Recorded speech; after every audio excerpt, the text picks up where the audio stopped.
Lunchaloaf! Hi, greetings everyone, and welcome to another episode of Two Docs and a Grunt.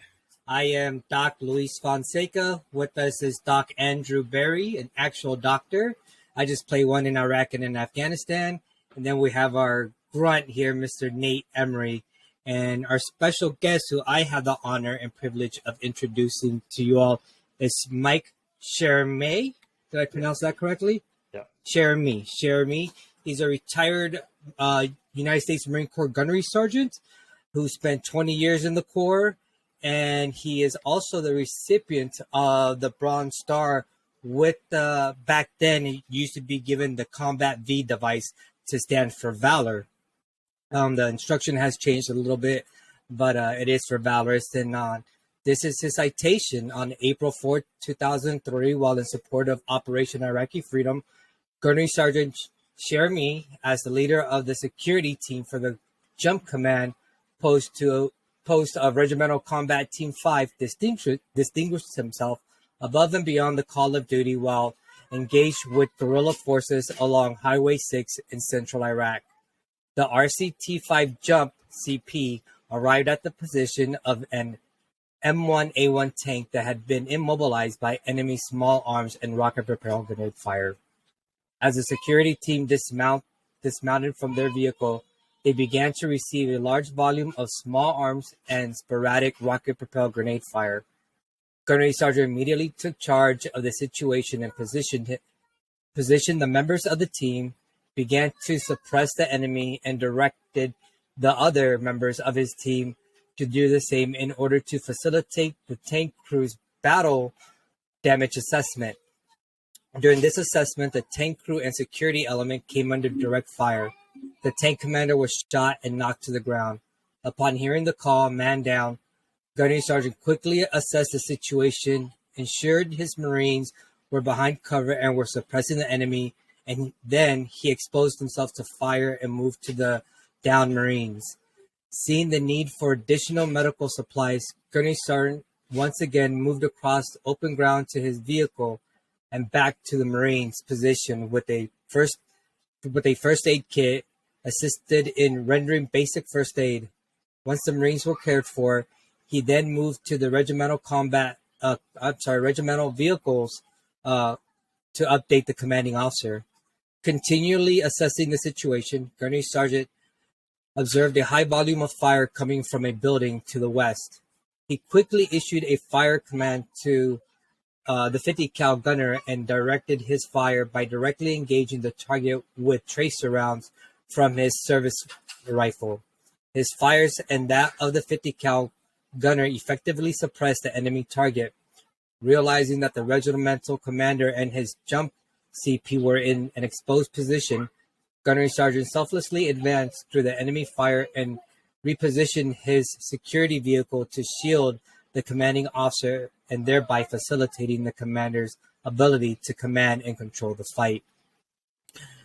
Gunnery Sergeant continually exposed himself to the fire while moving from firing position to firing position, engaging targets, encouraging the Marines, and directing the Marines' fire on the target.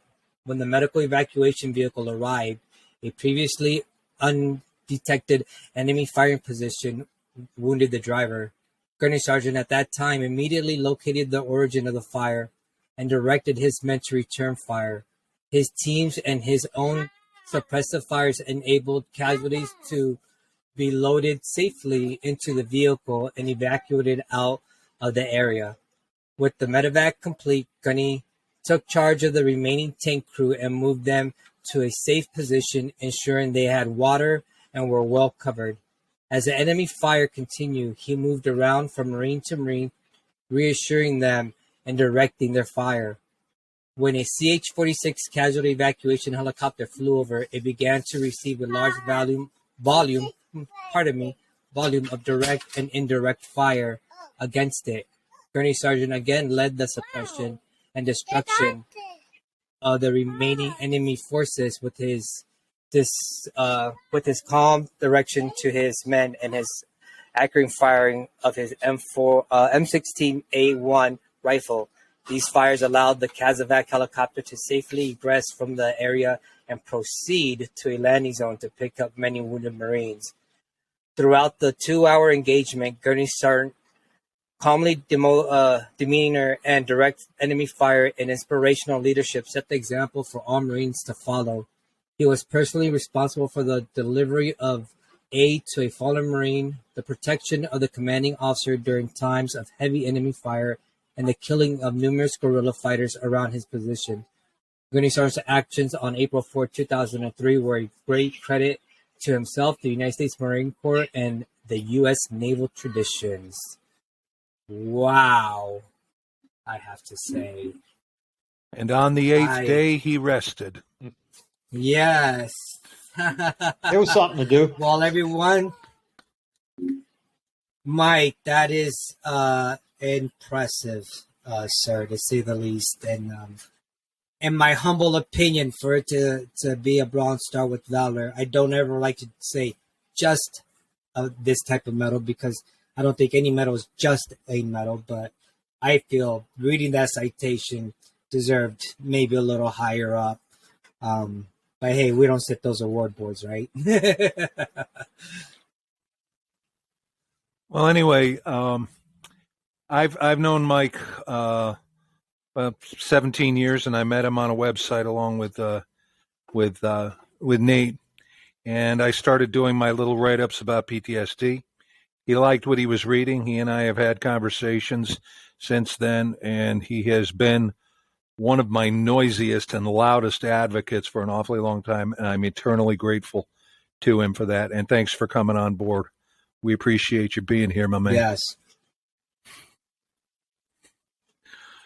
Well, anyway, what I try to do is I try to come up with hopefully a thought-provoking question, and then just let you guys run with it. I don't say much during these because I don't need to.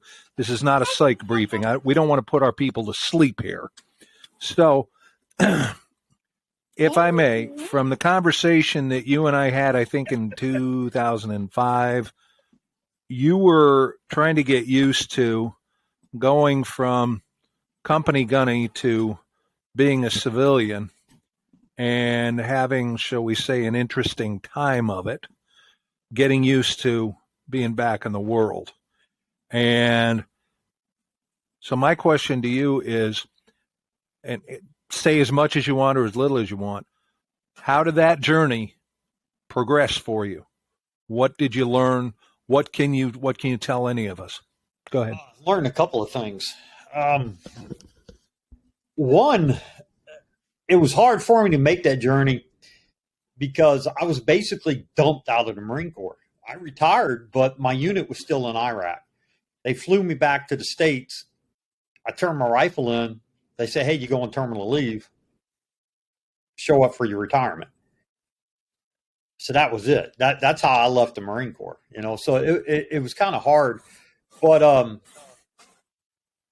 I think the way I dealt with it was I just found other things. I had to realize that that's water underneath the bridge, and you can't live your life where all the time you're just thinking about the past and you try to relive those days. Basically, you got to suck it up, move forward. And yeah, that's a great time to talk about that. That was an amazing time in my life, but I had to move forward, and now I got a lot more to look forward to in life. I do a lot of things. I hunt, I fish, I raise my garden, I cook. I help other veterans, and that's where I find a lot of guys they have that transition problem. They go from hero to zero, I call it. They're a hero, and next thing you know, they're zero, and they cannot leave that behind. They got to live that. They got to constantly live that, because to them, that's the greatest time in their life. That's where they felt the most importance. Their purpose in life was that time period. So when they get out, it's hard for them to make that transition. And once they realize that you could never relive that's never going to happen again. That's way down the timeline. Once they realize that and get on with their life, they make the transition a lot quicker and a lot smoother and easier that way. One thing I can throw in here, hopefully, as a psychological metaphor, when a guy gets put out to pasture, so to speak, it's like having his balls taken off, because guys define themselves by what they do, and all of a sudden that gets taken away, and that can be, in plain English, that can be a real mind fuck. And by the way, in the studio audience right now, Mike, just thought you'd get a kick out of it. Listening to us right now, Todd Cardone and Rob Hevelin. Oh God, man. Dr. Death and Pumpkinhead. Yeah, it's another thing too, making that transition was as soon as I realized that nobody owes me anything, that's when the light bulb went off for me. Because I get so tired of veterans. They're always like, oh, they owe me this. They owe me, I was a veteran, so I'm owed. As soon as they get past that and realize, dude, nobody got drafted. We're all volunteers. And you signed up. As soon as they get past that and they realize that nothing's owed to them, you'll be surprised how quick that transition goes. And they make a good transition over to the civilian world. But they got to get past that. I always do the comparison of the ones that kind of still put, and no disrespect to anyone that still does this, right? But still puts like HM1 retired or HMC retired or gunnery sergeant retired. It's like, your high school football quarterback days are over. It's the Al Bundy syndrome. Always talking about the good old days. It's not who you are anymore. And you're absolutely right, Mike. I feel once you separate that two, it makes your transition so much simpler, so much easier. And I don't think, I know for a fact the VA don't help in it either. And the reason the VA don't help is, and a lot of veteran organizations don't help, because they create a victim mentality with these guys. And that's another downfall of people making that transition from, hero to zero, is a lot of times the reason they feel like a zero is because they're being told, well, you went to war or you served in the military, so you must have some kind of mental issue because, also too, you're owed so much for your service to this country. And they do that with the victimization, and that's a mind game on guys. That tears them up, and I think if they get past all that, and when I work with veterans, and I do a lot of stuff with veterans, that's a big thing I try to get with them, is nobody owes you anything. Get past that. And number two, stop being a victim. Right. Stop being a victim of the system, of where they constantly tell you, like in California was classic with the VA, where they wanted me to write a paper on why it was my fault that I was wounded in combat and I had people shooting at me in combat and all this. They wanted me to do a paper on why it was my fault, where I was the victim. And that was about time me and Doc Berry hooked up, because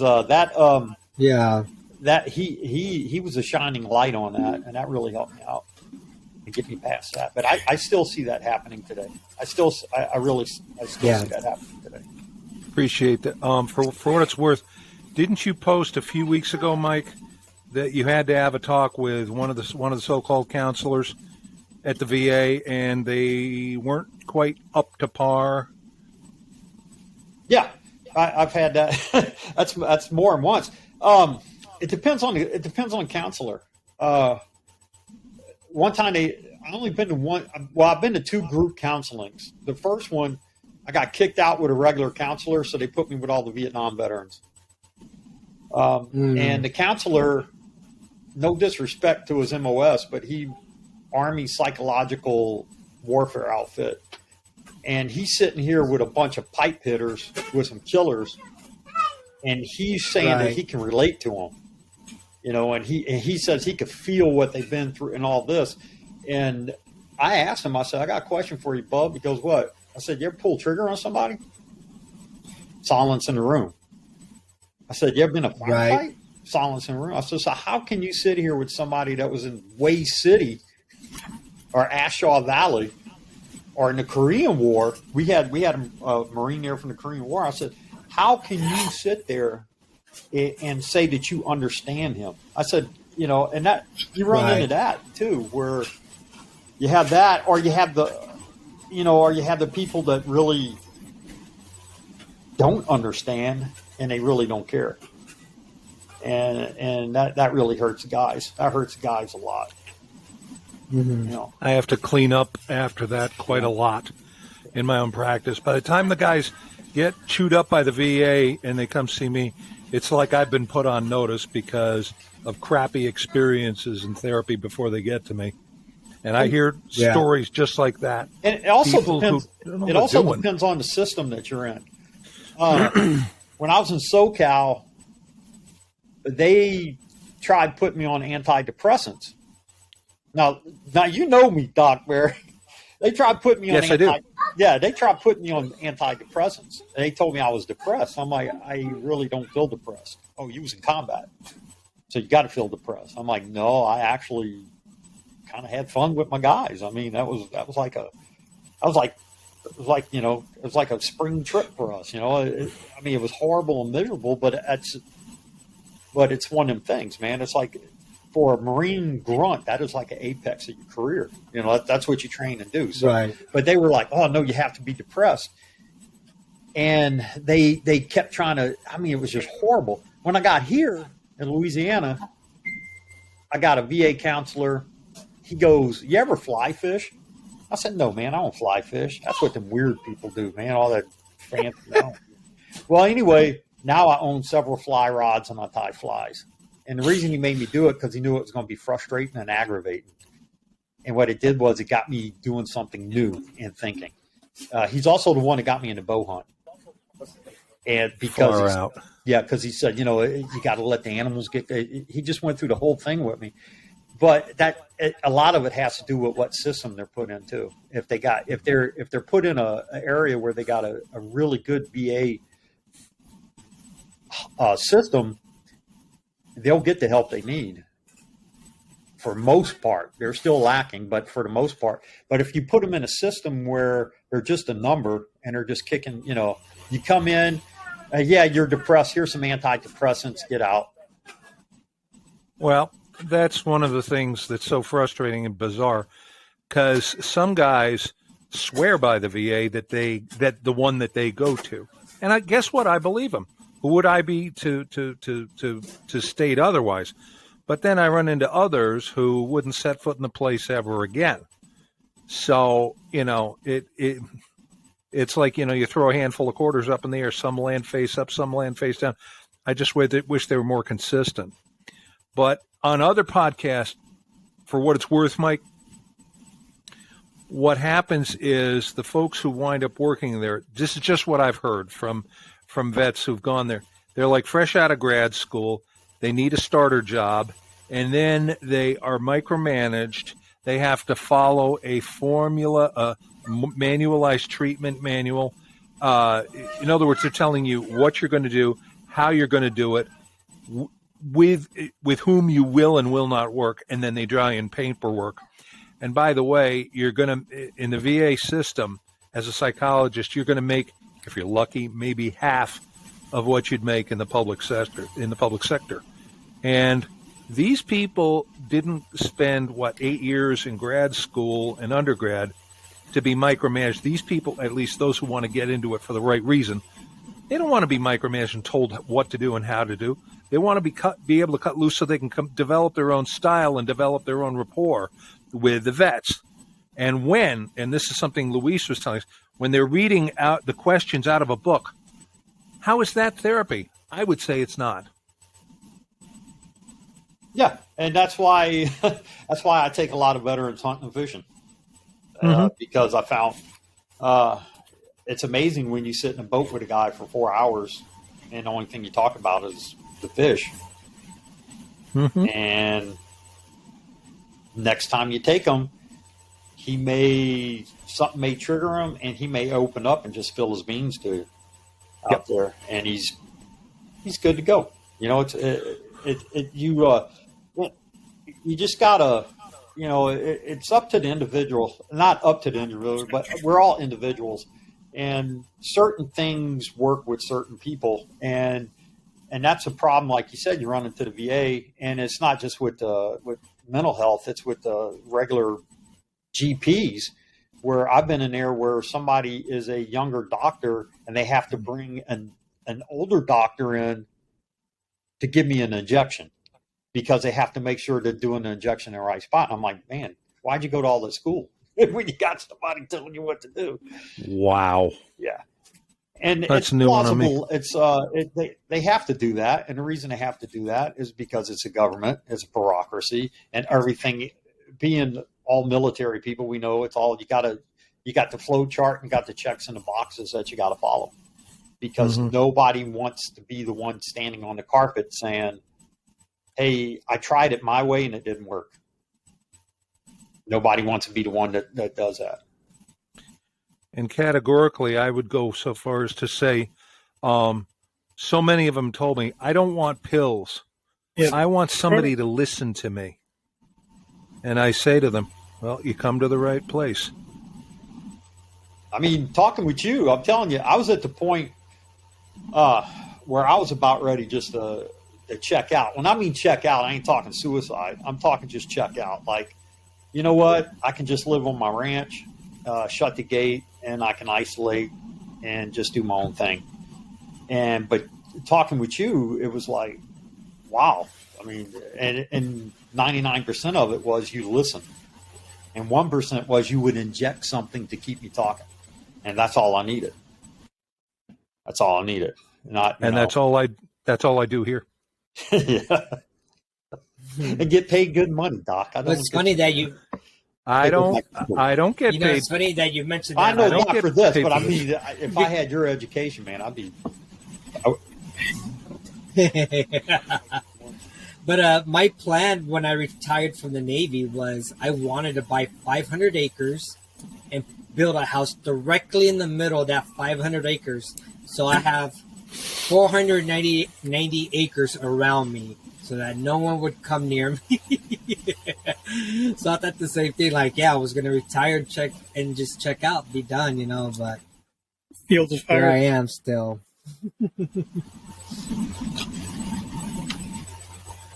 No, I live where I live at now. I still haven't abandoned that plan.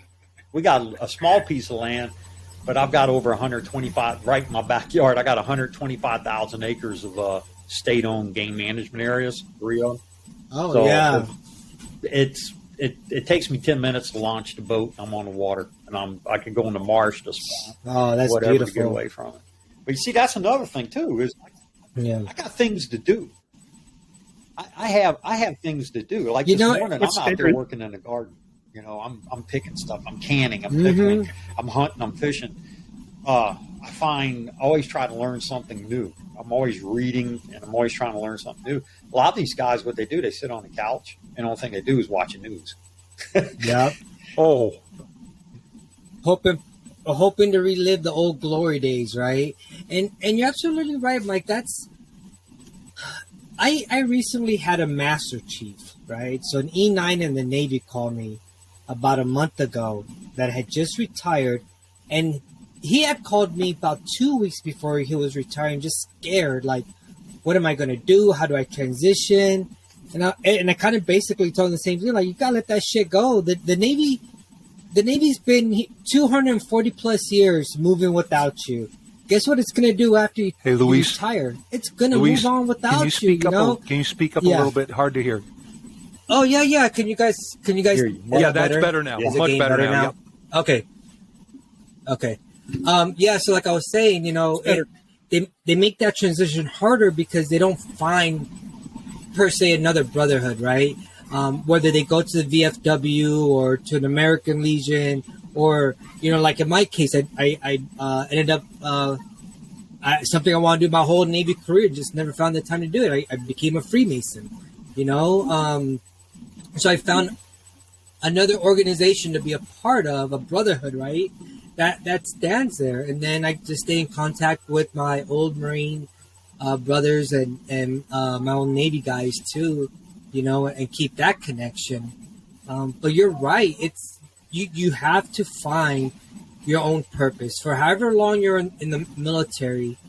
And I tell even people that are retiring at 30 years, this is what I told that Master Chief. He did 32 years. That's how high up he was. He worked for a 3-star, 4-star, retired. I said, that's not your identity no more. For the last 32 years, you were told, even as an E9, you were told how to dress, where to be, what time you're going to go get chow, what time you're going to go home and see your family. You were told how to live your life for the last 32 years. Now, guess what? You got to figure out how to live your life on your own. No one's going to tell you, hey, it's time to go to work. Hey, it's time to do this. It's time to do that. And I'm glad that you mentioned you picked up so many habits or hobbies, because I found myself in the same position. I never thought that I'd be a gardener. I never thought that I'd be a knitter, but I'm picking up knitting. My plan was to go to med school after retiring from the Navy, but I just finished HVAC school and now I'm in welding school. And like you said, it's all just out of enjoyment and learning something and wanting to keep my mind busy. Yeah. The road to recovery is a very individualized path, and it requires a creative approach. One size does not fit all. True.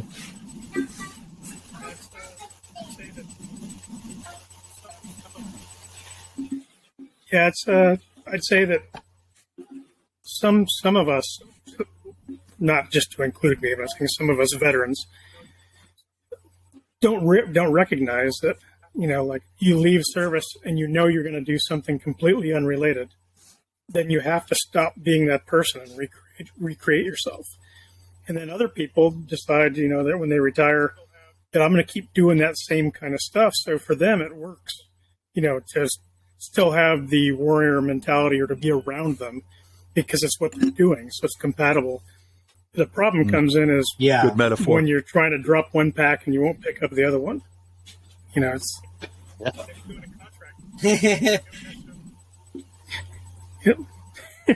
Yeah. And if you go in a contract I work, knew you don't necessarily get to choose what I you're just doing. retired last year. There, and my wife did too. We had a dual retirement ceremony, and we talk a lot about this to people. My wife was very much, who am I now? What am I going to do? For the last 21 years, I've been a Navy corpsman. I'm at this position now.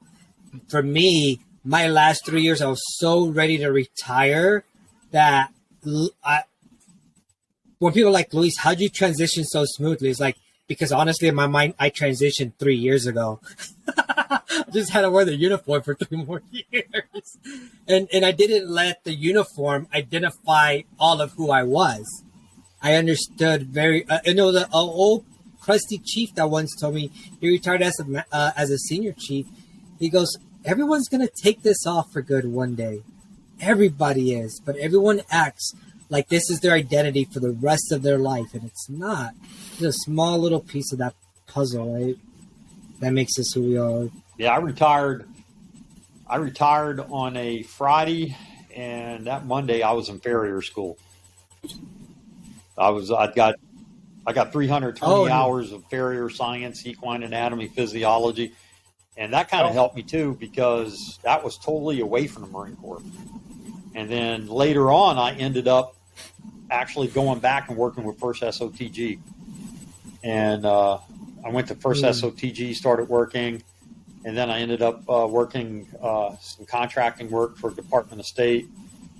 And then I worked with another contracting company, but I'm glad that I got away from it, because to me, it was easier to go back to work like at SOTG after I've been out for such a long time, because I didn't go in there as gunny. Gotcha. I went in there as Mike, beard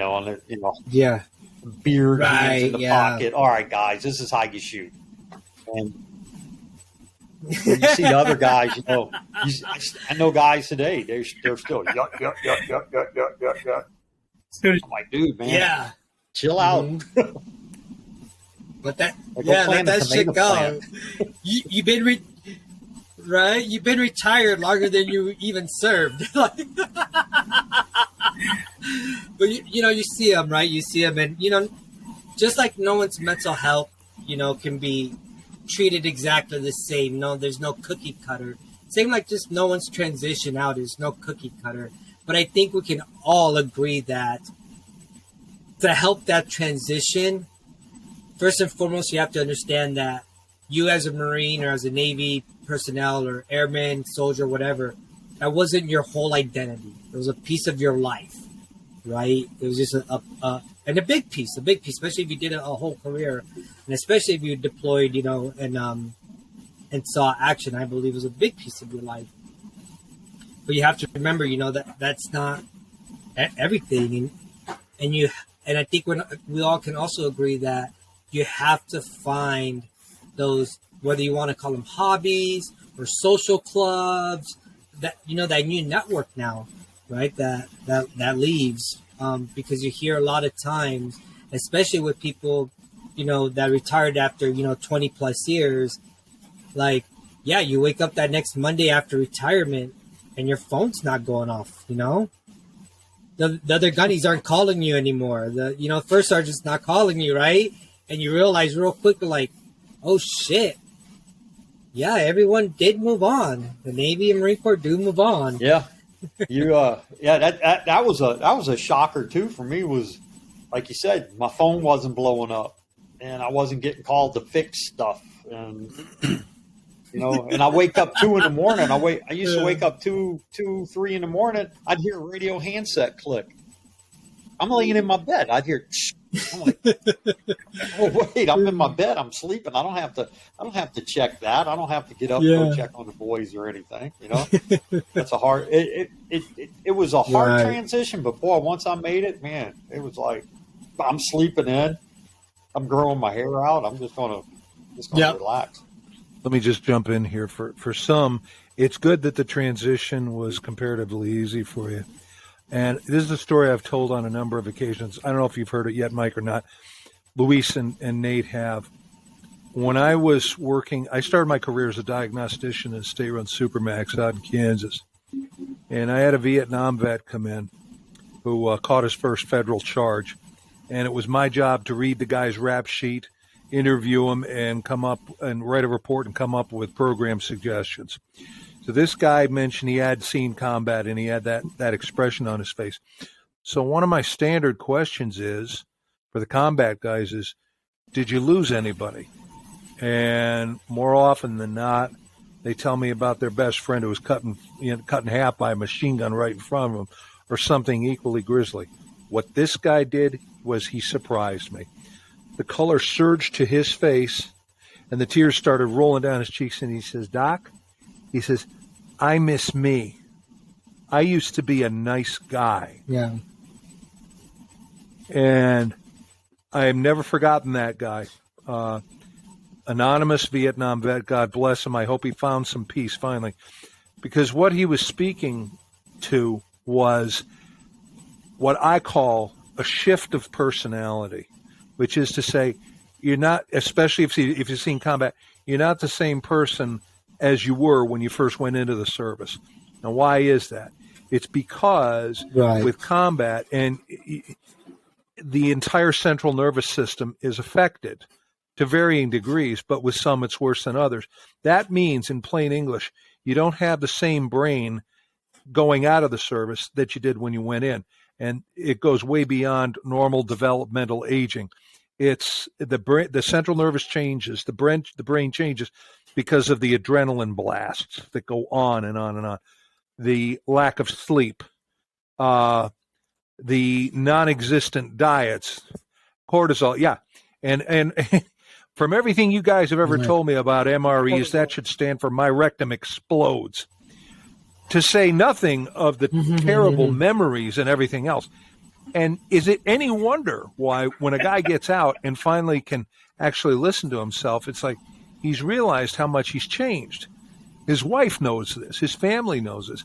And for those who are more symptomatic, they have no idea who they are anymore, at which point then it becomes my job. And Mike, you do your version of the same thing to help get them redefined so that the symptoms don't define the rest of their life, that they can be managed. But implicit in that is, as I say to everybody, we have to be students of PTSD.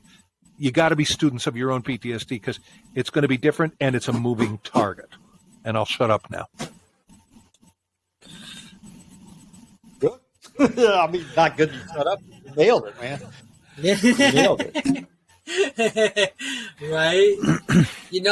Our guest last week said the same thing. She said, I just want to be that 33-year-old woman that who I was before seeing all that combat and trauma. And yeah, it's so, I mean, when a lot of veterans are saying the same thing, there's some truth behind it, right?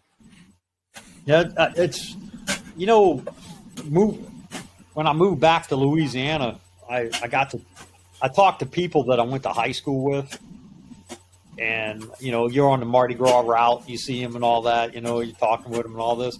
And it's amazing when you ask them, hey, man, what you been doing? They don't want to talk about that. They go back to their high school days, and they keep going back to their high school days. And it really, being a combat vet, really, that was a shocker because, like you said, you do change. You're like, for me, the greatest day of my life may be tomorrow. I don't know. I don't know if the greatest day of my life has ever happened, but they keep going back to that 4 years that really doesn't matter in your life. I mean, that's such a small part of your life, but they go back, and that's such a defining factor of who they are today. And it's kind of sad. And it's true. I'm not saying that as a combat vet, you're superior or you're higher up, but your priorities of what's important and what's not important, and your outlook and perspective on life changes drastically. And then when you get put around people whose, their major concern is, their kid scored a goal at their soccer practice, or something like that. It's, I don't know. It just, we do change. We do change, Dr. Mary. We do change, and we change. I think it's some of it's for the good, and some of it's for the bad. But we do change, and I think more people need to realize that they have changed. They're not the same person anymore, and they're never going to be that person that they used to be. They can never be that. So you just got to accept who you are today, and run with it. And this leads into what you're talking about is, for guys who've been in, especially guys who've seen combat or otherwise have been in a long time, when they get out, they only really feel comfortable hanging around with other vets. And so the dividing line between vets and civilians still exists. And part of this, which I've said on other occasions for the combat guys. Now, I have 3 combat guys right in front of me, so you tell me if I'm getting this right. Combat folks are all trained to think of everybody else first and themselves absolutely last, because to think of oneself even for a nanosecond out in the bush can get an entire platoon killed. So what that speaks to is selfishness. Now, when vets see, when civilians are selfish with each other, it hurts, to be sure. But when vets or first responders who have been absolutely trained to do and think and act otherwise see selfishness, it affects them viscerally. And when combat vets experience selfishness from each other, oh my God, all hell breaks loose. And I think that is the major dividing line between vets and civilians, is they don't understand civilian priorities and having to have the next iPhone, having to wear, what everybody else is wearing for sneakers. Meanwhile, the guy who's listening to this saw his friend get cut in half out in the bush or whatever. As you say, Mike, a radically different set of priorities. I hope that encapsulates it.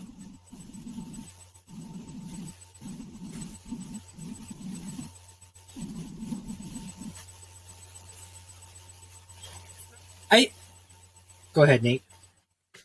You know, it's not just a different set of priorities too. It's the what they would call adversity in their life compared to what you call adversity are just completely different scales.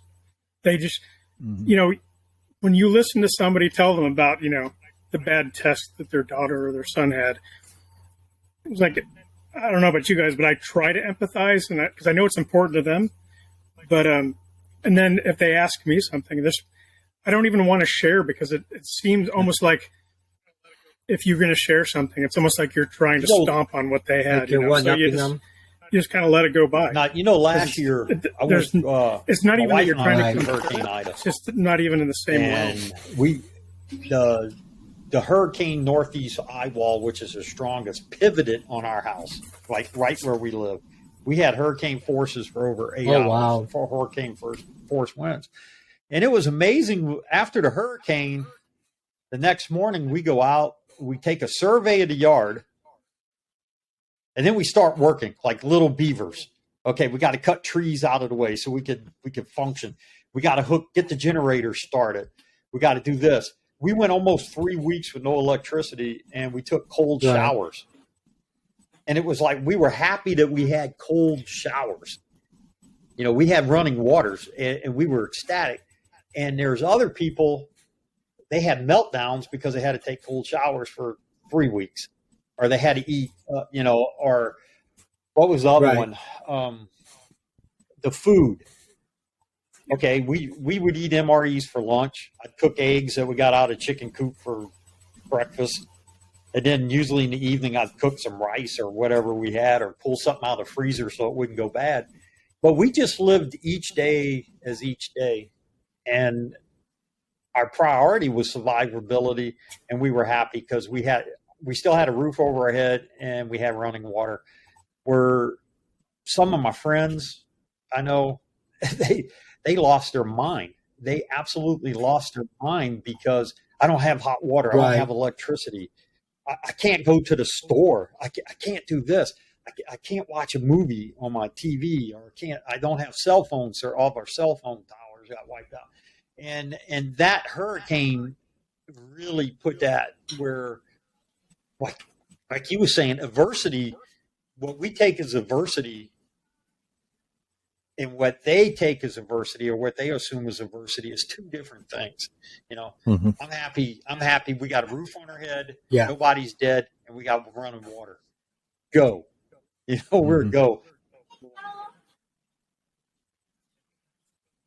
Exactly. You know, and you just roll with your punches, and it's amazing. You're just taking actions on the objective, it sounds like. Yeah. They can't help it. It's not their fault. It's just the way they, you know, that's the way they're conditioned. You know? Correct. Yeah. Yeah. No, but if the same people run another one, they're gonna experience it a lot different the next time around, because now they have something else, right? That they've been through that's a lot more adverse than they had. Well, before. I especially think because you know, in our minds, we are also trained and programmed to survive in the military, right? What do we always say? Hope for the best, prepare for the worst, right? So for us, I think for us, when we meet an adversity like that, whether it's a natural disaster, even like right now, you know, you hear a lot about mass shootings and stuff. To me, my mind goes to solution mode. What if it happens to us, to my family? What do I need to keep us surviving or keep us living? When, you know, like you said, Mike, and even Nate said, to testify to what y'all said, is those category of people have never been tested to that limit or trained, you know, for their mind to think, all right, if the worst case scenario happens, how are we going to survive? You know, their immediate reaction is, oh shit, electricity's gone. That means I have 8 hours before all my food starts to go bad. That means my water out of my sink is only going to last so long. Well, we're like, okay, refrigerator's out. Nope, got a generator, start her up, Yeah, we have no running water. I mean, our main sewage line busted here at our house. And my wife, who's a Navy person as well, but served mainly blue side, was like, oh my God, what are we going to do, babe? I was like, easy. I got 5-gallon buckets outside. I had a big log that I needed to chop to make firewood. So I went out there, started chopping it down, created all this sawdust. I was like, here we go. We got you shit in that bucket, cover it with sawdust so it doesn't stink for the next one. We did that for 4 days until we could get our main sewage line fixed. So it's wag bags, brought a little to Iraq. Now, is that what you would call a homemade honey pot? There you go. That's funny. No. Oh my gosh. So, go ahead, Nick. No, you Nick, go. I've got a question. Oh, go ahead. I was going to say I've got a question for you, Mike. So before we hit record, you and I talked about a couple of things, about your career before Operation Iraqi Freedom. And the question I've got is, so you were in Somalia. You were in a couple other operations in Africa. No, with Desert Storm. I didn't get. Were you in Desert Storm or anything before that, or like Panama? Desert Shield kicked off. I was in South America. I was actually going to a school in South America, the French Foreign Legion, and when I flew back, I had orders to the drill field, and my unit was already gone. So doing desert. I actually went to MCRD San Diego and was a drill instructor. Prior to that, in fact, if Todd and Pumpkin's listening, we did. They are. Yeah, we did. Way back, many moons ago, we was in Operation Subic Presence, which is right after the December '89 coup attempt. We went in early '90, and we did an operation in the Philippines. And we was, I think it was Special MAGTAF 4TAC 90, and we were with Subic Presence. But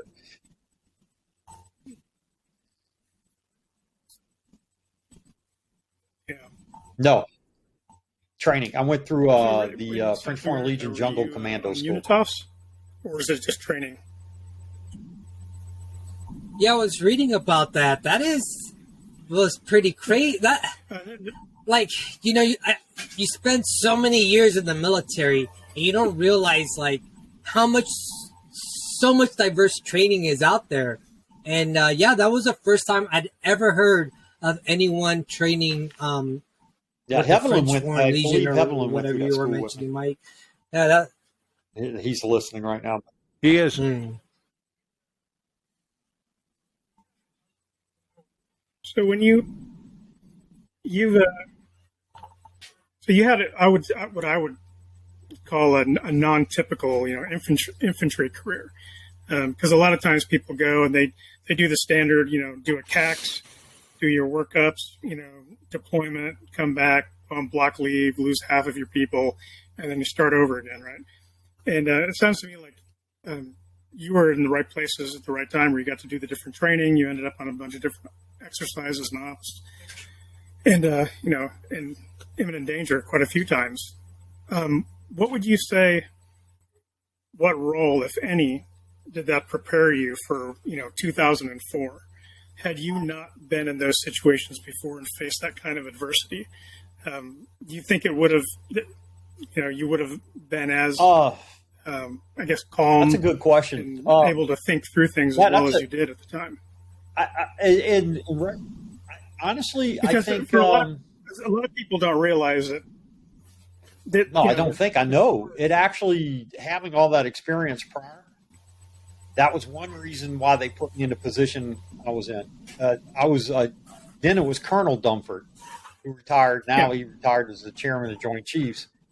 He had a two vehicle jump COC that he ran RCT 5 out of, and I was assigned with that. And my whole purpose in life was to protect him. And they were like, man, you already been here, you've been here, you've done this, you've done that. We'll put you in that position. And it gave me a lot of confidence, and it a bad part of it, it kind of made me fearless. It kind of made me fearless where if they didn't get me before, they ain't going to get me this time. Type. Yeah. And my team, will tell you, my driver was terrified. He was absolutely terrified, and he wanted to kill me. He honestly wanted to kill me. My security guy was a psychopath. And I encouraged him. He was a killer. I mean, he was an absolute. The guy under fire was amazing. Yeah, Marine, and then my gunner up on top. Yeah, you talking about a Marine or an Iraqi that was attached? I mean, he was like this old corporal. I got like this reject team, but yeah, it was. Yeah, it helped me out a lot because I knew what to expect, and by having that experience, the first time my team come under fire, they were amazing because I trained. Besides train and drill and train over and over and over, we didn't practice one bit for a gas attack. We did stuff like if the driver got shot, whoever was the A driver has to reach over, grab the reel, turn that reel, take control of it. If the gunner gets shot, what you going to do? I drilled them on that. And then another thing I did with them, I used to sit them down at lunch and dinner or breakfast or any chance I had.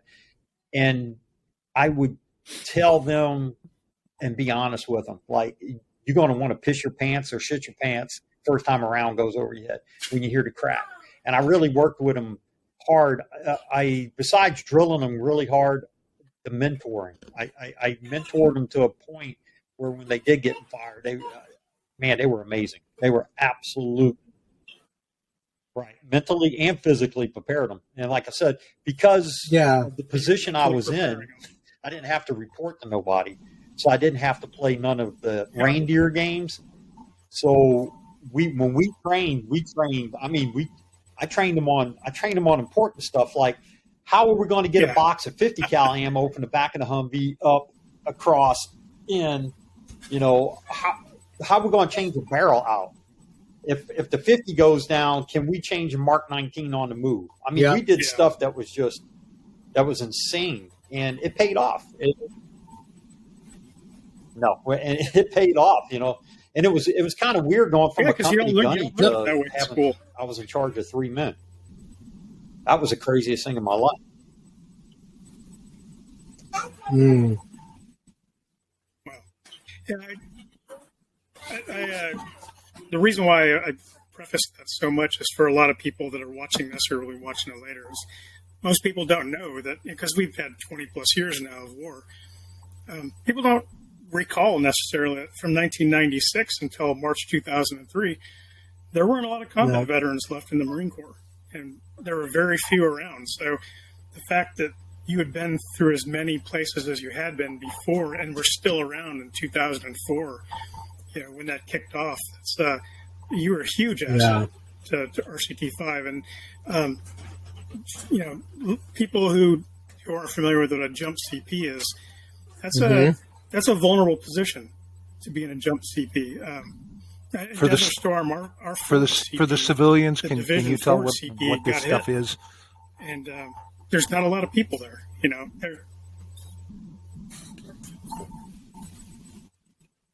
Oh, the CP is a command post. So your jump CP is correct me if I'm describing this differently, Mike, than the way you guys experienced it. But generally, it's when your headquarters jumps forward to move to your next position. We operated. We had a jump, and we had an alpha and a bravo, a forward.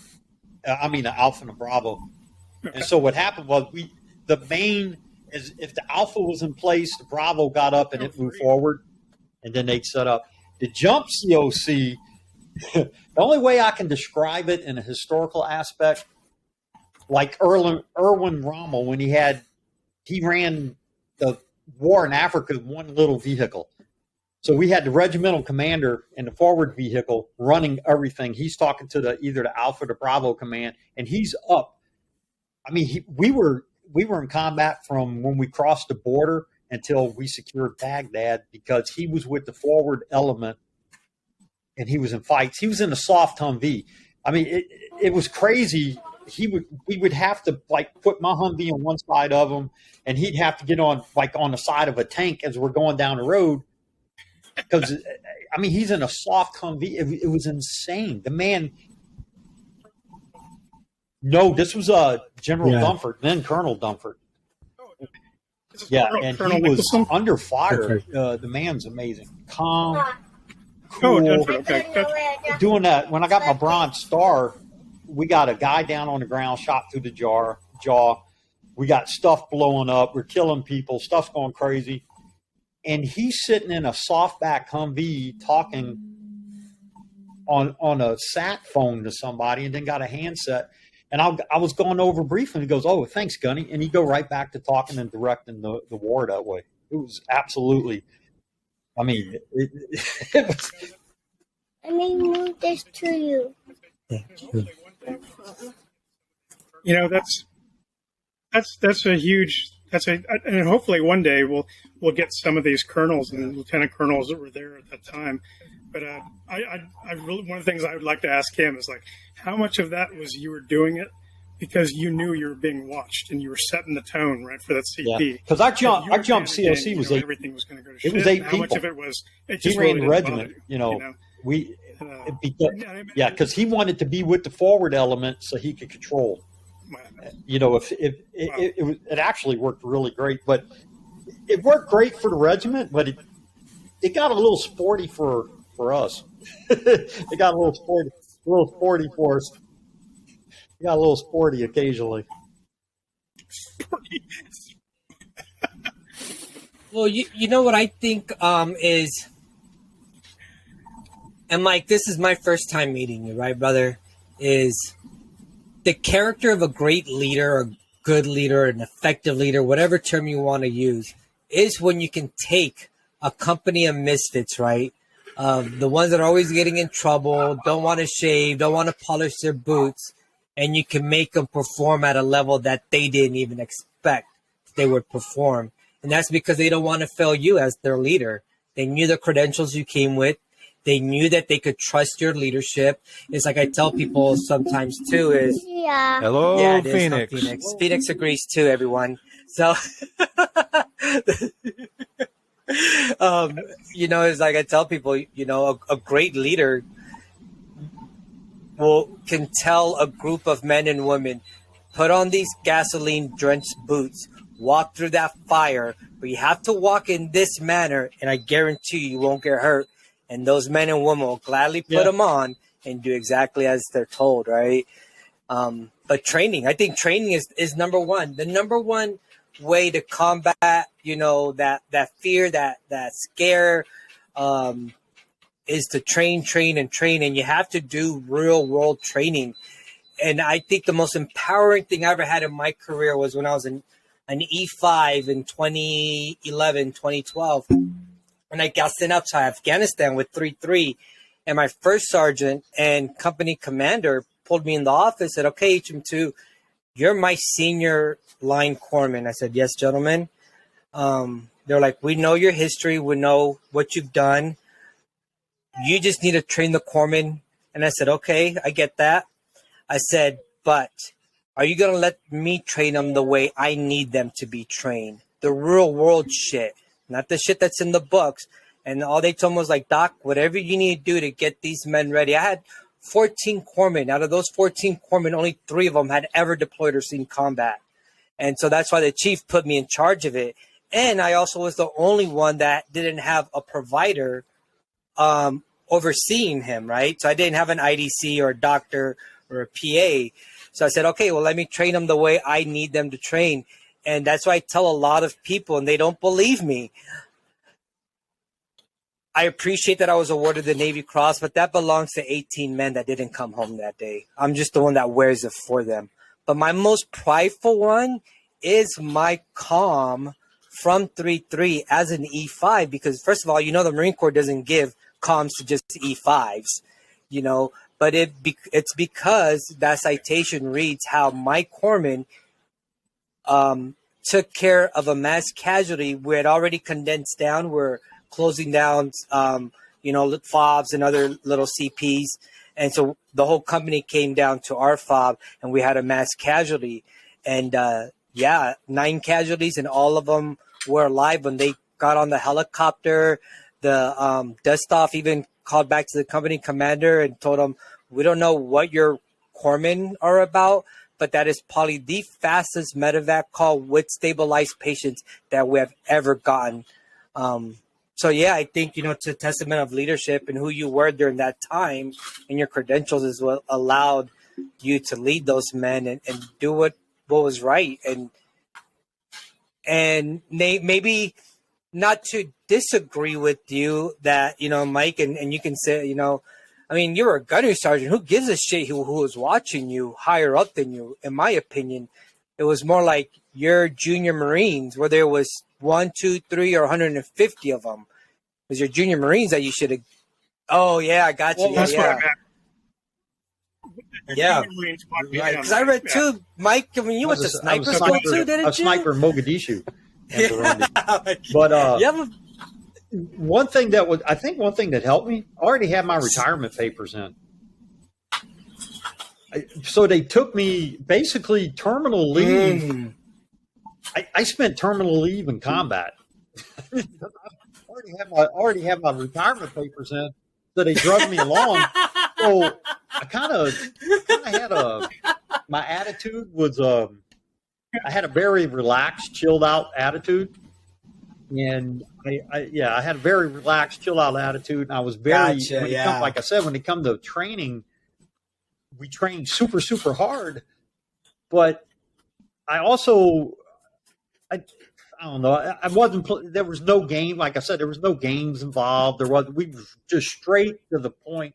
And if we didn't have nothing to do, I was like, crash out, man. Get some sleep. I'd walk around my hands in my pocket. I used to tell my team, "Hey, dude," I'd be talking to somebody about that. "Hey, dude, you need to make sure you're checking this on the Humvee." "I got it, guns." "All right, man." It was a great. It was totally different than going from a rifle company as a company gunny for a boat raid company to having 3 derelicts. It was fun, but yeah, training is. People make training. Marine Corps, we kill our own. We eat our own when it comes to training. They make training. You can make training hard, and you could break these guys down, but they have to know the purpose behind it, and they have to understand the who, what, and whys. And like I used to tell my guys, ask all the questions you want. I want you to ask questions, but if I ever tell you I ain't got time to answer your question, that means I ain't got time to answer your question. As soon as we get the opportunity, ask me that question. Because I always wanted guys to know the who and the what and the where and the why behind everything we did. Because that's how you train your junior guys. Because I got news for you. Something happened to me. If something would have happened to me, that team could have functioned by itself with no issues or problems whatsoever. Because my one corporal would have took over and he would have been a mini-me gunny out there because he knew, because I made sure that they understood trained them, and I made sure they understood the why behind everything. What's the purpose behind trained them? Yeah, they were good, man. They you talk about your Navy Cross, my Bronze Star. Today I don't look at that as something I earned. I look at that as that entire team earned that, and I just happen to be the one that carries it for them. I'm the one that carries the torch, the light for them. I'm the one that carries it. It's not mine; it's theirs. That belongs to that team.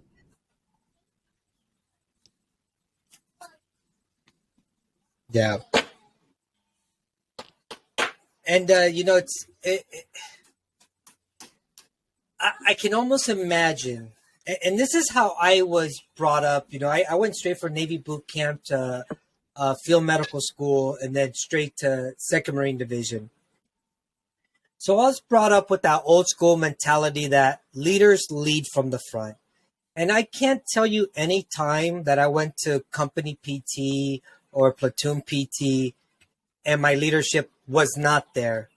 But man, I tell you, when I went to a Navy unit and it was like, okay, PTs, Mondays, Wednesdays, and Fridays at 6 to 7, and I get there and I'm like, where's the first classes? Where's the chiefs? And everyone's laughing. Ha ha ha. No, it's just us E5s and below. I'm like, so really? We're the only ones that PT? Like, I can imagine you were one of those gunnies that, regardless of how much it hurt and how much your knees hurt, that you're right out front, running right alongside with them, and then you knew when it was time for you to take a step to the side and let that young sergeant or staff sergeant here's a funny lead story. the I checked Marines, in. and you just were there for guidance. My last company I went to, I checked in. I had a half cast on my leg. I checked in Alphas with a half cast, and I checked in, and company commander said, "Hey, Gunny, you want to take him out for PT tomorrow morning?" Hell yeah, I'll take him out for PT. Took the half cast off, put my running shoes on. Yeah, and my orthopedic surgeon said that I totally destroyed everything that she did on it. But yeah, it was worth it. It was totally worth it. Yeah, it was totally worth it. Right? Hey, Nate, we got somebody in the audience, my friend Molly, one of our people, who wants to know, were you in first or second Mardiv? You, yeah. She wants to know. First. Okay. She's listening. In case she went up, I'm going to text it. Oh, I was in first Mardiv. Okay. Yeah, Sorry to interrupt, but she wanted to know. So it was 1991 to 1994. Oh yeah, we got a bunch of them out there. No, that's good. That's bunch good. of the people I've been pestering the shit out of are in that audience room right now. Yeah, that's what Yeah. Yeah. Good. Rob had to take off, but I think Todd's still there. Molly, I think, is still there. Now, Todd, let me tell you something about Todd now. Todd was probably the best ATL, and well, for those who don't know, that's assistant team leader that you could ask for. He was something else as a ATL. Yeah, I'd have put the reins on him and pulled him back a couple of times, but man, that son of a gun. Why does that not surprise me? He's something else. Yep. Todd was with us. We didn't hit the record button, but he told us in no uncertain terms he'd be happy to come back and have us hit the record button. We had a blast talking to him. And he's listening in right now, and he's going to tell me to fuck off, and that's fine. I don't care. Yeah, that's Todd. Yeah. I mean, that's my boy. Yeah, that's my boy. He was. Now think about it. Out of all my ATLs I've ever had and sub unit leaders, Todd's up there in the top. I'd say top three, very easy, very easy. And we was with Stay Tutu, I think. Then we had a sniper team. We had and he's my ATL, and he was very good. We did that. In fact, Todd did Operation Super Presence with me. Him and Hevelin. Yeah. Hevelin was something else too. Oh, okay. And my question for you. Now, you said when you went over to Iraq, you already had your retirement paperwork in, and so did you know you were ready to retire? Was there some a little bit of, well, shit, I'm a gunny, I can still go longer than 20 years. Like this war just kind of kicked off. Where I knew this was it. I was like, 20 years is it. I was afraid to pick up E8. And the reason I was afraid was if they make you a master sergeant, I'm going to be in the ops the rest of my life, which, I was assistant op chief for the regiment for a while. Trust me, I did not want to do that. Or I was going to be a first sergeant. So if they make me a first sergeant, they're going to put. I know exactly where they're going to put me as a first sergeant. I'm going to go to. They're going to put me to some air wing unit, and I'm going to be in charge of like the ROPU unit of an air wing someplace. I'm going to be first sergeant, and I don't have a clue what these guys' job is, and I'm going to be miserable. And then I looked at some of my colleagues as they went up in rank, and it kind of seems once you left that gunny rank, that's when the politics got really, really heavy. that's when the politics really started picking up. And I was like, I said 20 years is enough. And I was banged up. I had a broke ankle. I broke my ankle a couple of years before retirement, and I was still nursing it. And I had a lot of injuries and stuff. And I was like, you can't keep up with the young kids. 37, 38 years old is young to civilians. To us, that is old. That is old man. And I was like, it's time to it is pack it up. But it was funny. The regimental XO, he was in Mogadishu in Somalia, and they had an inspection to go to Iraq, and I didn't have my gear out there. He goes, "Where's your gear?" I said, "I'm retiring." He said, so I had to go get my gear and stand the follow-up inspection with all my stuff. And they drugged me over there. And at first, I was kind of aggroed because I had plans. I already took the pack off. I was like, I'm ready to go. I'm ready to check out. But I'm glad I went now. I really am. That was it's one of them life experiences that I'm glad I had a chance to experience, and I got to watch an amazing commanding officer who was Joe Dunford. I got to watch him and his staff, and it was just oh man, it was awe inspiring to be around those guys and watching them.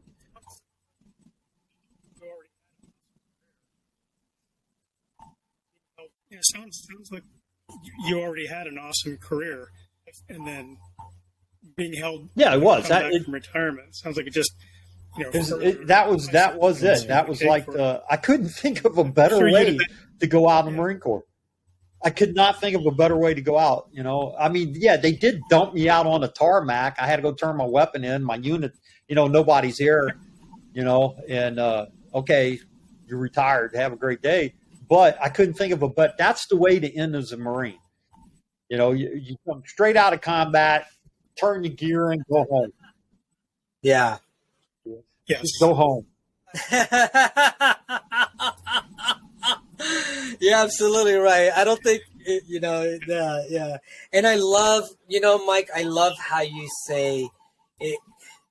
I'm glad I went and it was an experience of a lifetime, because although we all know in combat, men are going and women are going to be lost. When people ask me, why did you keep going back so many times? There's so many different reasons.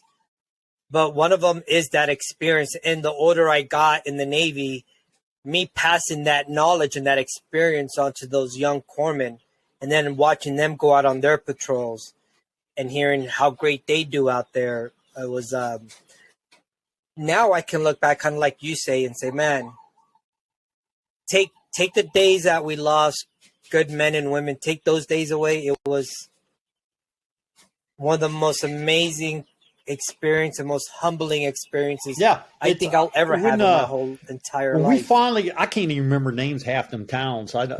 But after we secured Baghdad, we moved in, and the regiment actually moved into an area, and as a regiment, and we had an MBC chicken.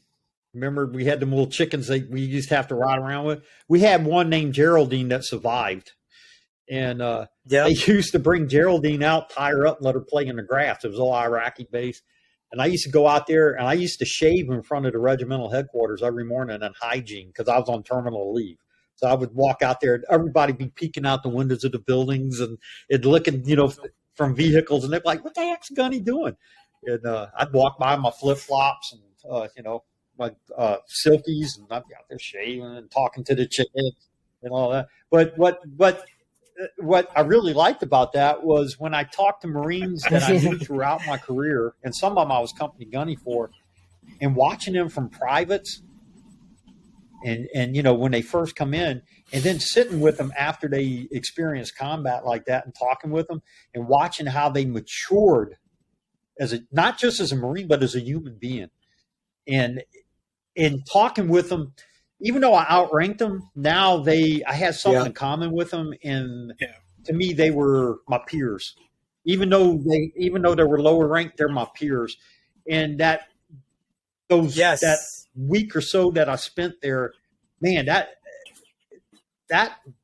that was a good send off for me. Where, man, I remember when he was a private. Now he's a corporal, and man, he was in a firefight. He did a great job. He brought his Marines back. He did that, and they're talking with you, and they're all excited and they're jittery. And then you see when they start talking about Marines they lost or we lost corpsmen, you see them and you see that down and you're watching that emotional roller coaster with them and all that. And it's like it's a bonding. Like they're your peers. You can bond with them. Now it's that warriors. It's like the warriors of old. We can sit around the table now and we can, we can talk about all this and we're men together. It's not, I'm this superior being and you're this lowly person. Now it's like we're equals. We can talk and we can, and it may sound crazy. Yeah. And some civilians probably won't get this and a lot of military won't understand it. But that was sort of a good way to end a career where I could sit down with these guys on my way out and just talk with them and their experiences. Because you think you've had life experience. If you're 20 years old, you think up to that time you had these great life experiences. Man, you come out of combat, you're like, man, that stuff was crap, man. That was nothing, man. Let me tell you about this story. So, yeah, I really enjoyed that. I really, even today, with a lot of the junior Marines, I hate using that term, but today I'm good friends with a lot of them. And to me, I look at them more. They're more like nephews and sons to me now. I don't look at them like, you're just man, you was just a private or corporal. I look at them now like, yeah, man, we can, we can go New Orleans. We can go sit down in a French Quarter and have a drink together and talk. We're brothers now. We're brothers. And combat does that. Combat does. Yeah. Yeah, that table combat quickly turns that table from a rectangle table where there's a head of a table to a very circular table where now we're all clinking glasses together and kind of how I picture my mind medieval times when the knights would come back after, exactly what, going to fight for the king or queen or something, table. Right? And then they all sit around the table. Arthur, we defeated the dragon. We're all just having a good time. Yeah. And it's amazing. It's almost like a living mess. And it's amazing that you go ahead, dude. I live in a mess now, right? But it's amazing that you had that experience going out. I feel that's also why I had a pretty easy transition, and I don't feel like I missed the Navy, because my last 3 years in my mind, I had already deployed at that time 8 times before COVID happened. Then I did one more deployment because of COVID.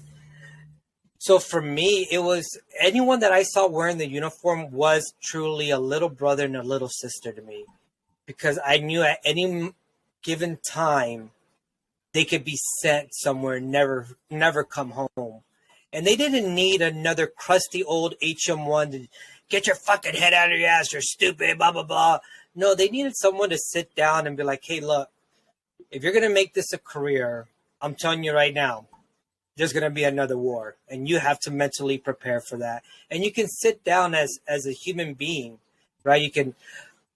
I almost attested to the way that, because I retired out of MCRD, when it's almost the final stage of the crucible's done with, and the senior drill instructor comes in and takes off his Smokey Bear hat, right? His Smokey cover. I'm sorry, I didn't mean to disrespect my Marines out there, but the Smokey cover, and puts it on, right? And that's the first time the recruits, for instance, see their senior drill instructor more as a human being, right? Because from what the little bit that I got to see inside of y'all's world was that's when the senior drill instructor comes in and now is more like that mom, dad, older brother. Well, that kind of goes with about the fleet. That goes back to mental health. That mentorship. Hello. It goes back to mental health with combat, where guys who are in a combat unit and they're slugging it out, they have a built-in support system and they have a built-in family. And when they get removed from that and they get pulled out of it, they have nobody that cares about them. When you become a civilian, nobody cares about you. Nobody's going to take care of you. You can't talk to nobody. You don't have the same experiences. And that's something I noticed working with a lot of veterans is that's why they're drawn to other veterans, because they're trying to get that family, that coherent family unit together. And I think a lot of the PTSD that I see, I hate that term, PTSD or PTS or whatever they call it now. It drives me crazy because a lot of it, I think, is they're trying to find themselves, and they're trying to find that help, and they're trying to find that family unit again, and they don't know how to deal with it. Where if you ever talk to grunts after a firefight and they just slayed a bunch of people, even if they lose people, they're pumped up, they're ecstatic, they can talk to each other, they're high fiving, they're and if you do lose somebody, they don't dwell on it. It's like you have to continue on. Exactly. And I think what messes a lot of guys up is they get out of that. There's a time for that. Now they're thrown, like I did. They just threw me out on the tarmac and said, "Have a great day," And that's right. And that's where it's important to stay connected with each other. And social media, I used to not be a big fan of it, but social media, we say this, I think every freaking podcast. This is as much therapy, my weekly therapy session as, anything else, and social media allows you to make those connections with those lost units. And I understand what you mean, because as a corpsman,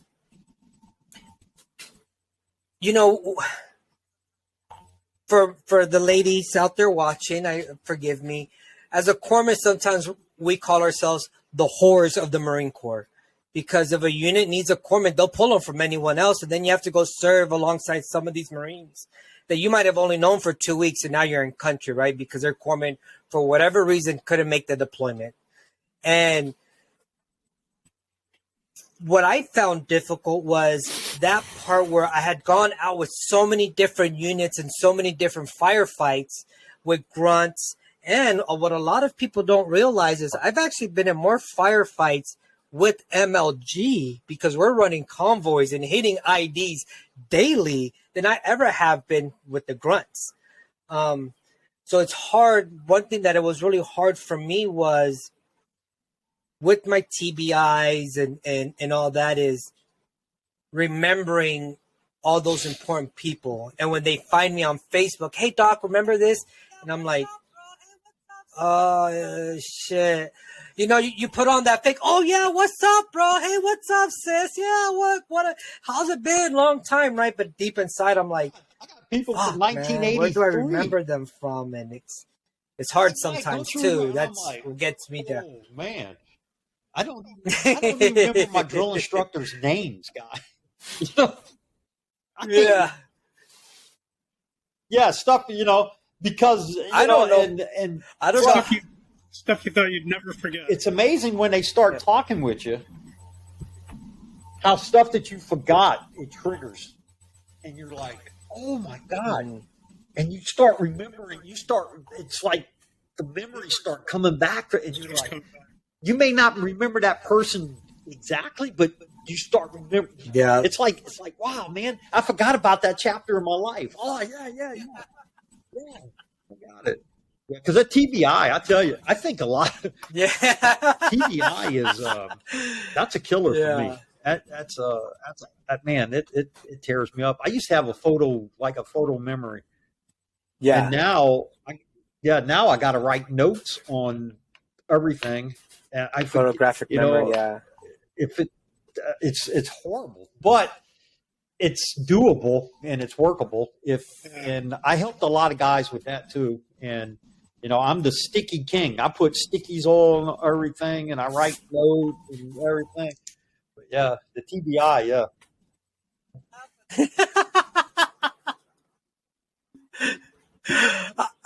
I laugh at that because Nate and I had a conversation about that as well too. How we have sticky notes all over the place with check boxes, but there's no checks in them because you forget that you even wrote the damn. At which point, I'll jump in here. I get called in by Nate frequently. He'll say, "Doc, remind me," and I have to bug him repeatedly about stuff. And initially it was like, is he going to get pissed if I keep? No, apparently that's my job. I got to keep reminding people. So, here I am at a Civil War reunion with all of you. Apparently I'm the only sane one left. No, I'm kidding. Yeah. How do you feel being sane? I mean, it's got to, looking at the world like you do being sane, it's got to be, I mean, like all three of us, I mean, that's a great world. I mean, I got dancing squirrels and I got a unicorn running across the, kitchen. Right? I mean, I don't get you, Doc. Being all. Well, I'll tell you, a lot of it's rubbed off because, and I say that crazy it is. only half jokingly because I'm one of the rare and lucky ones to be let in by the combat guys about what actually goes on there, and I'm honored and humbled by that because that's not a place that's offered too many times to people who've never seen it. So let's just say some of the insanity, some of the sick humor, some of the coping mechanisms have rubbed off. I wouldn't trade it for the world. And to that end, here's a story that Nate knows to give you an idea of just how far we're going to go with this stuff. I don't know if Luis, I haven't told you this one. Mike, I don't know. I don't think I've told you. In 1998, when Dad died, I'm the only son. I went to the church and delivered the eulogy, and we had a reception back up the house. Mom was still alive, and we were all on the front porch. And she was standing about 3 feet away from me. Now they're all standing around wondering, should we stay? Should we go? Is he all right? Is his mom going to be all right? So it's up to me to stand up and address the multitudes, which I did. And for the first part of it, I said, and I was being serious. I said, I appreciate all of you guys coming here for this. And I said, this has been the most healing experience of my life. And I was being serious. And then I said, Dad's going to have to drop dead more often. They were all looking at me like, you psychotic asshole. Did you actually say that out loud and in front of your mother? At which point, my mom, all she said was, "Oh, Andrew," and that's when everybody laughed. So I got the same sense of humor that you guys do. Thank you very much. You see, that's something. Yeah. Like last year, I had to do a eulogy. I had to speak for one of the captains I knew, and he got killed in a car wreck. Ooh. And I think I know why. And he liked to hit the sauce a little bit too much. And what really gets me right now is the guys you lose in combat. It's not I hate being cold or callous. It's almost a acceptable loss. I hate saying it that way, but it's like you lose. You're going to lose people in combat, and you have, expect it. But what really gets me is the guys. How many I've lost? It's expected, back. And from stupid stuff, and not just suicides, but the drinking and driving, doing drugs, and or stuff like that, and that's a big. Mm-hmm. Yeah, that's a big killer on me. That tears me up more than guys I've lost in combat. Is the guys I lose? I lose it with stupid stuff. And like I said last year, it kind of funny because I said the same thing. I had a bunch of Marines together, and I said, "Man," I said, we need to start dying more often because it makes us get together And look, we're sitting around, we're talking, we're having a great time. I said, it's pretty sad that that's what brings us Right. together. Is one of us have to die. I'd rather see him die of old age than stupid stuff. But Now, to that end, Mhm. let me just jump in here. And these guys have heard me say this many times, but for Definitely. fresh members in the audience who may not have heard me say this, the reason why they swallow their guns, the reason why is because the mental and emotional pressure builds and builds and builds. And what do they do about it? They bury themselves in work. They bury themselves in drinking, using drugs, screwing everything that moves, jumping out of airplanes, going fast in cars and motorcycles, and as quote unquote coping mechanisms. And they just keep it all inside, bottled up, bottled up, bottled up, until one day something inside says no more. And the only thing that's going to change that categorically, which would prevent, I would go so Yeah. far as to say all suicides, is the minute they open their mouth and say something to somebody, provided it's the right person who at least handles it differently. Because now, to anybody who hasn't heard me say this, please listen and listen good. The minute you open your mouth, the mental and emotional pressure finally has some place to escape. And the more you talk with a good listener and a good audience and sympathetic brothers and sisters around you, that pressure eventually dissipates to the point where actual thinking can occur, and recovery is at long last possible. So I'm going to say that again. They end themselves because they don't open their mouths and say something. That's it. That's all. No more. End of story.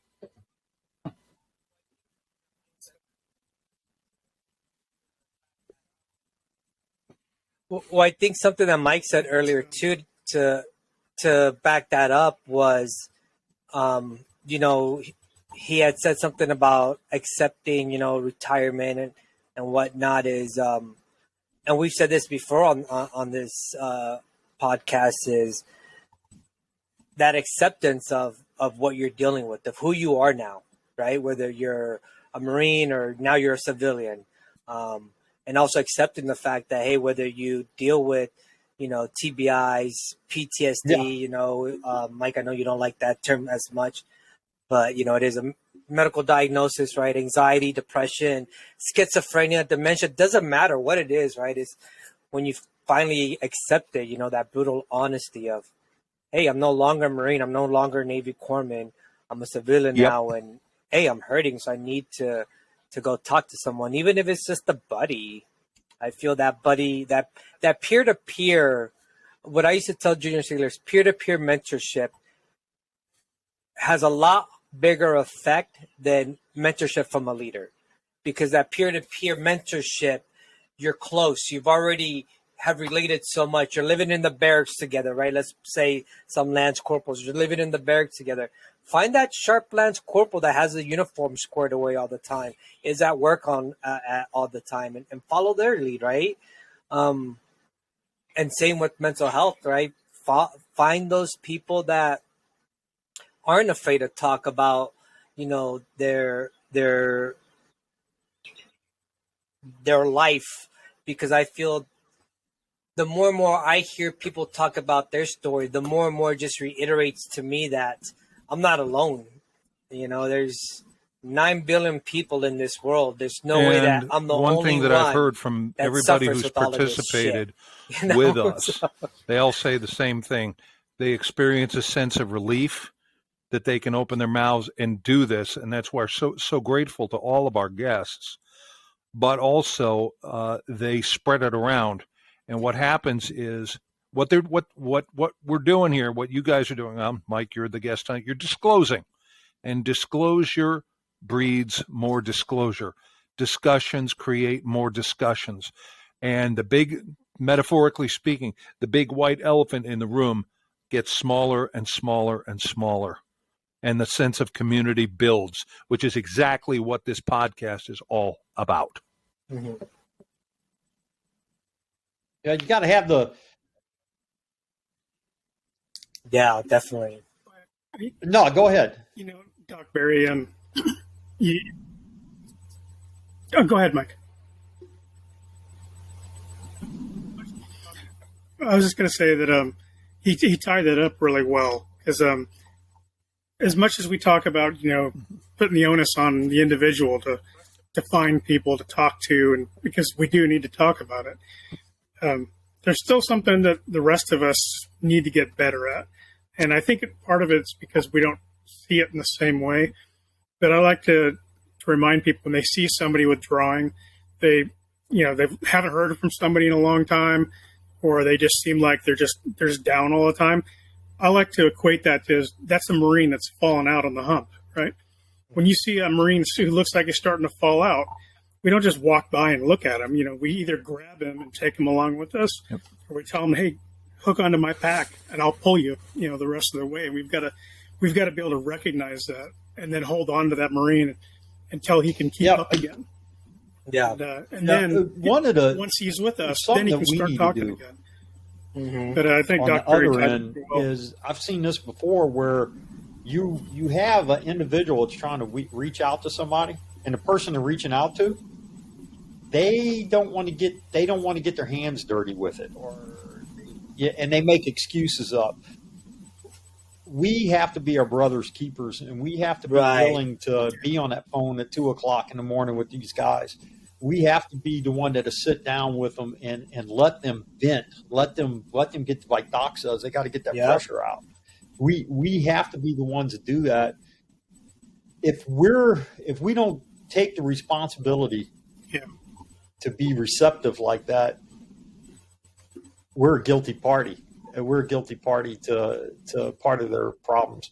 And I wish more veterans would start doing that. And going back to the way it used to be when you were in, where it's not just you got to worry about yourself, and you got to worry about your own mental and physical being, but we have to be willing to make that sacrifice. An hour talk with somebody on a phone, that may save their life. And you know, that may save their life.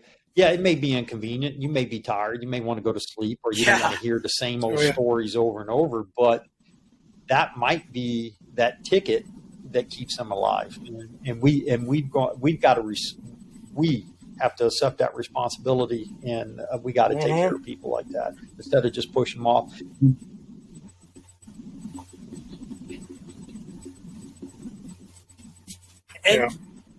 And if you don't want to accept that responsibility, don't be the phony person that sits there and says, "Call me at 2 or 3 in the morning." You're the one posting all these Facebook, you know, "Oh, I'd rather sit and listen to you talk for 2 hours on the phone than to hear your 10-minute eulogy." But when you reach out for them, they're never there. That.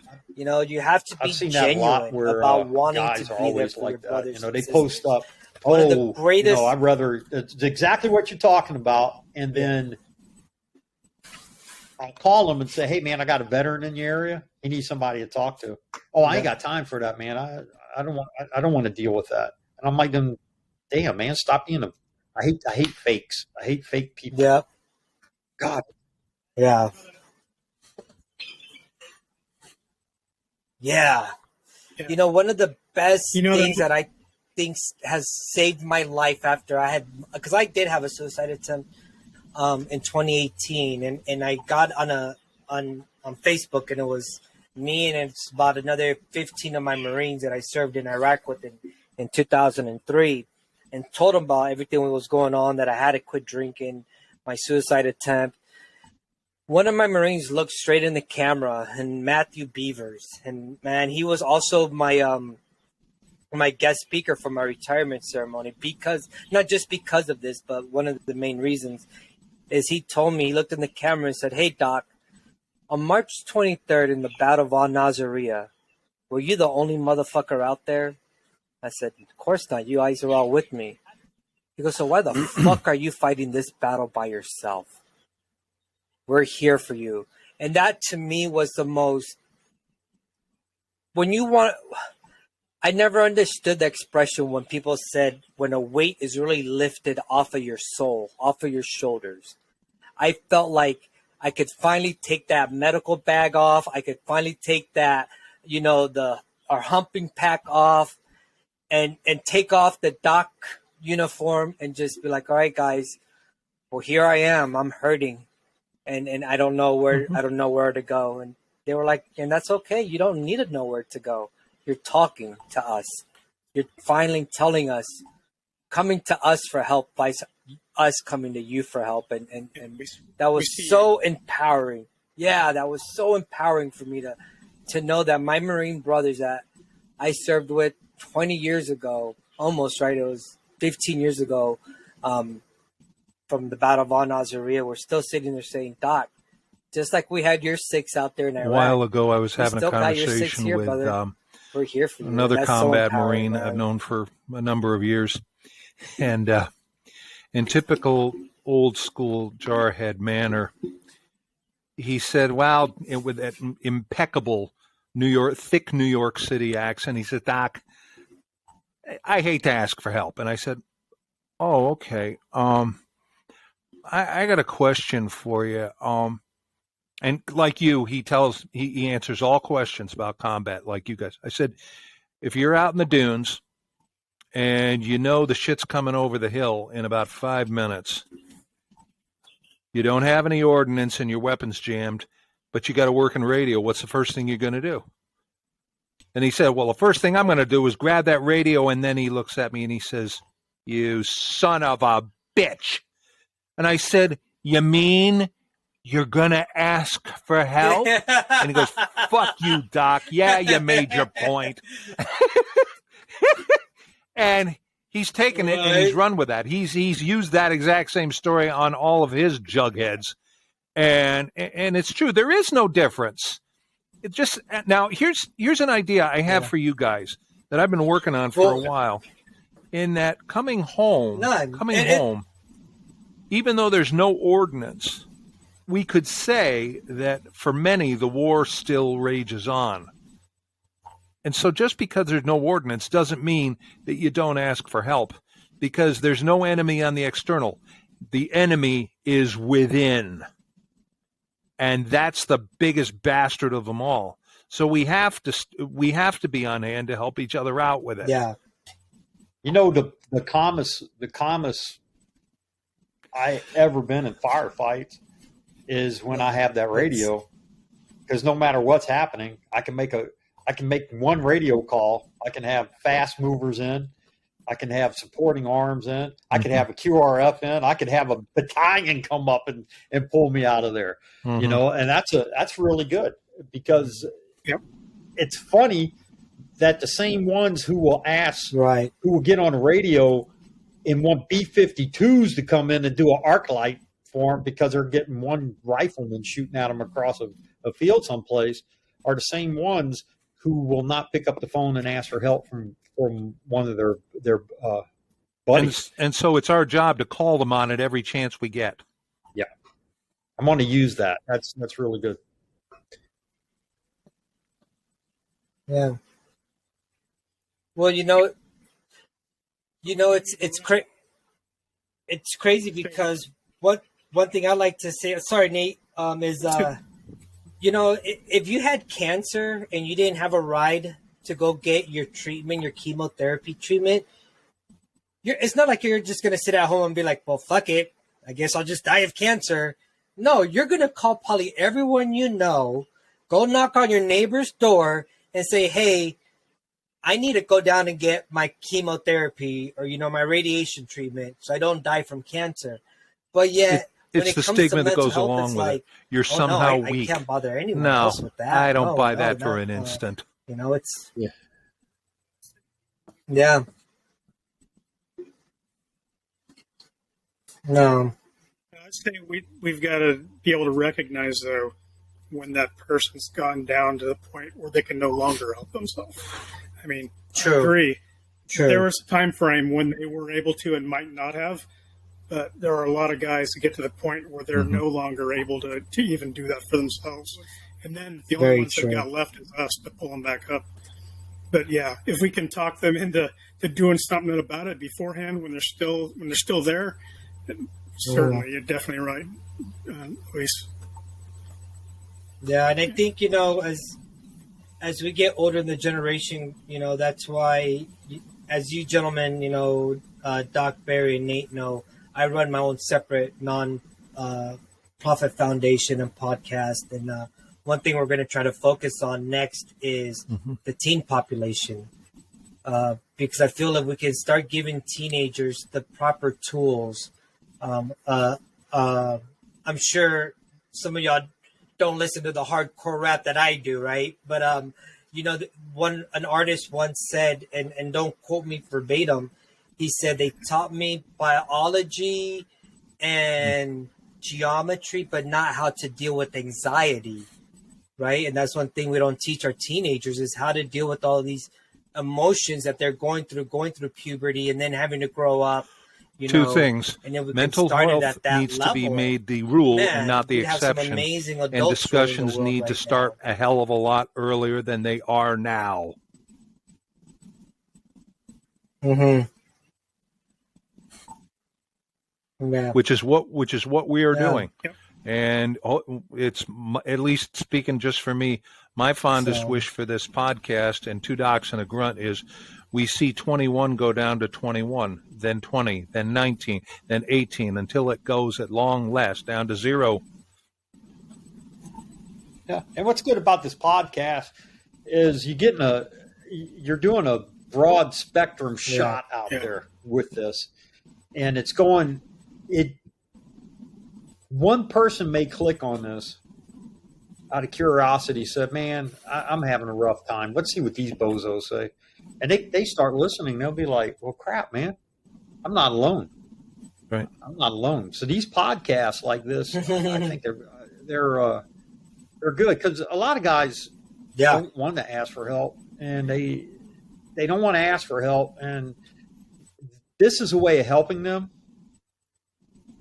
in a non-direct. We're helping them in a direct way, but we're not putting any pressure on this guy where he has to ask for the help. Mm-hmm. They're listening and they'll be like, "Man, I can relate to this. I can, maybe I do need to go talk to somebody or need some help, or I'm not nuts. They got other people just like me." That's right.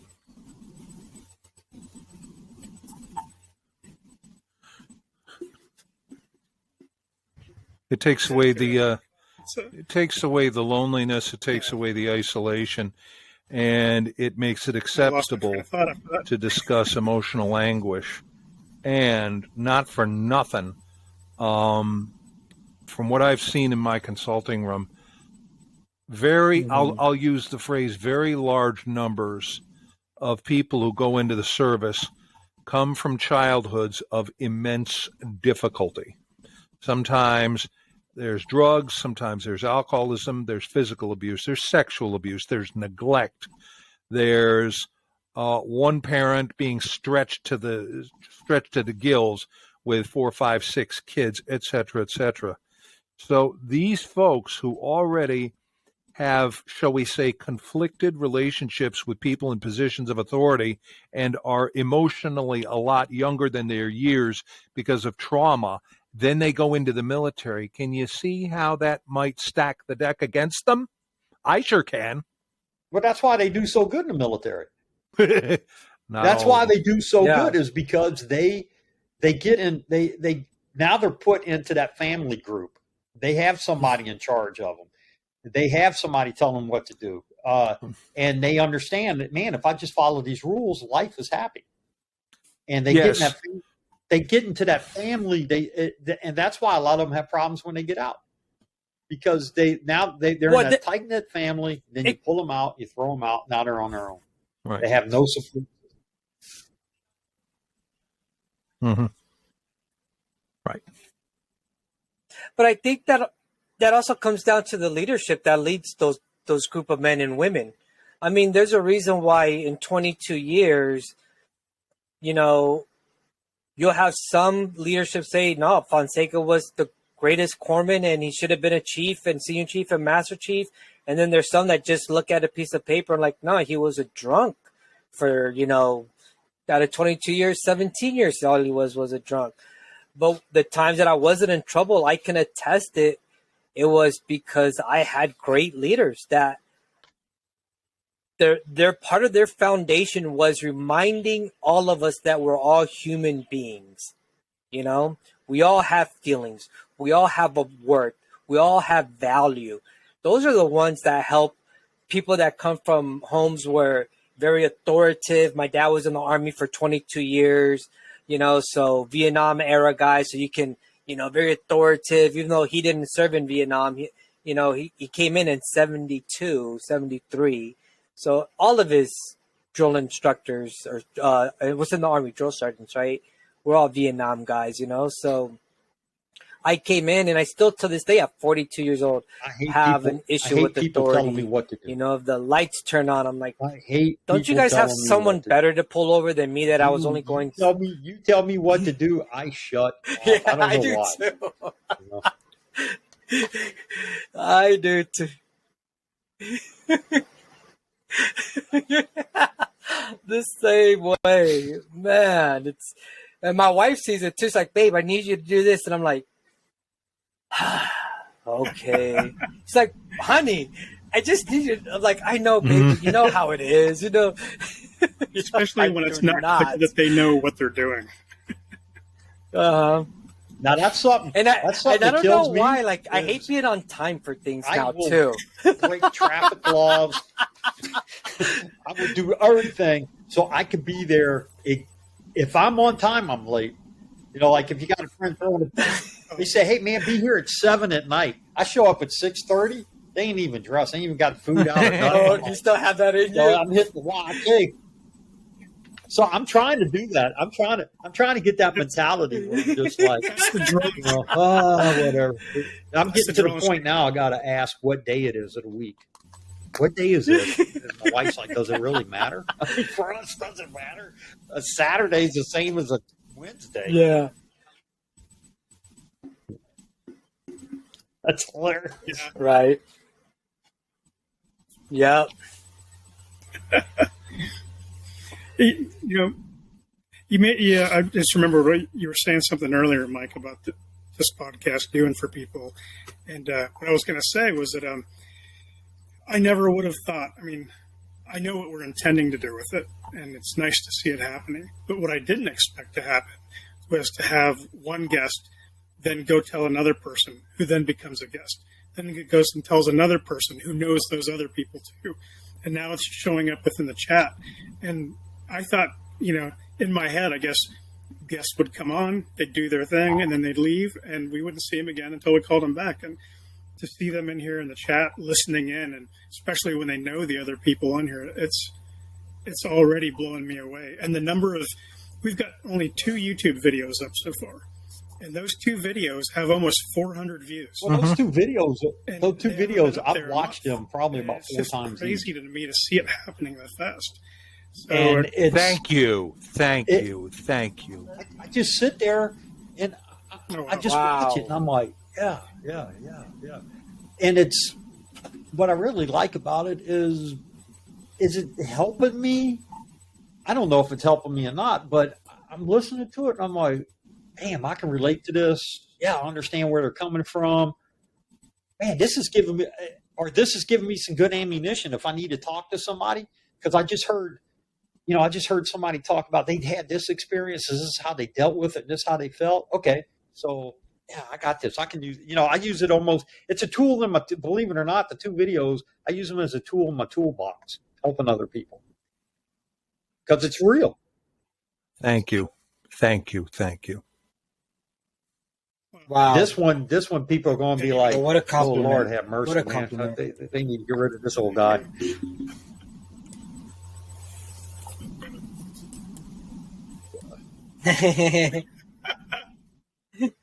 you know what? That's what the other people said too. You know what's great to hear is the feedback like this, because when I was researching about even starting my own podcast and all this, and everyone talks about your first one's going to suck, your first one's only going to have a few views. How do we keep people interested? like Joe Rogan will do a 3-hour-long podcast. And, what one thing is people say is like, remember, you're not Joe Rogan. You're not, who's another Jocko, right? You're not Jocko. You don't have this fan base where you're going to be able, well, shit, you don't, but we're going on 2 hours. And, Right. Like you said, Mike, you've sat here and watched some of our videos. I don't think any of them have been any shorter than an hour and a half. And most of the people that I hear that talk to me about them say, like, I've watched it from beginning to end. And I'm like, wow, that's surprising because, like I said, we don't have the fan base that they do that automatically, because of their name, they're going to have that attention of somebody for 2 hours. But we somehow are able to maintain it, even if they pause it after 30 minutes and come back and listen to the rest of it later, we're able. And I think, Mike, because you said it's that relatableness. It's that we're just sitting at the round table talking about. And let me just do a shameless plug for anybody listening. Go to YouTube and subscribe to the channel. Give us likes. Share the hell out of us. Get the word out, please. We'd really appreciate it. And for those who are wondering why should do this and whatnot, you may be saving a life. That's why you do this. Yes. Yeah.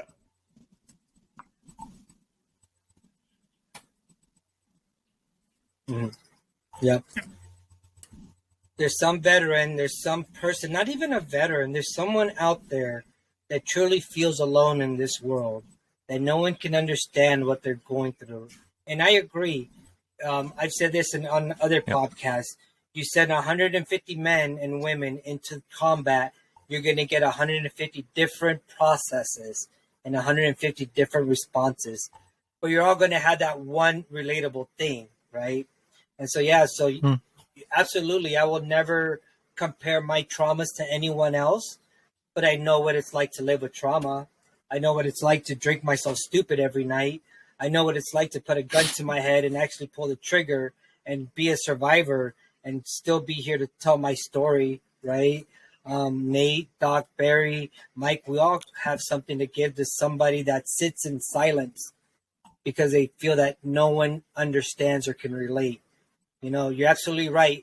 I might not 100% be able to relate to exactly your emotions, but brother and sister, I can understand what it's like to have this emptiness inside that we're trying to fill, this void. And the only way I found to fill it, for me personally, is to find a new purpose in life. This is like sitting around a fire and to talk to people like when you all sit around a fire and you drink some beers and we're talking. But what's good about it is we got 4 different personalities talking. Yeah.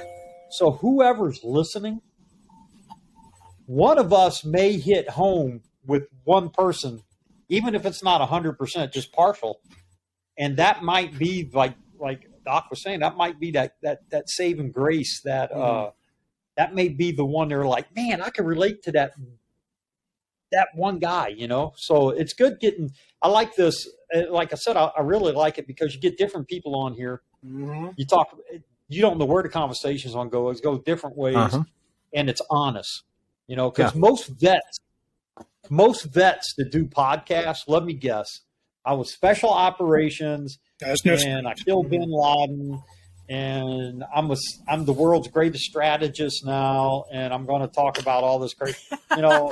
Get real, man. Let's talk about the real things. And let's sit down and talk about it. And that's what I really like about this is it's honest. Yeah. So, yeah. Hey, Mike, and that's what. Go ahead.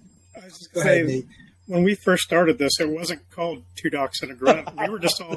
We were just 3 guys talking, and that's what it was on our calendars. It was just 3 guys talking, and at some point, I don't even remember who it was, but somebody was like, "Hey, we should turn this into a podcast." And I just remember everybody going, "Yeah," right.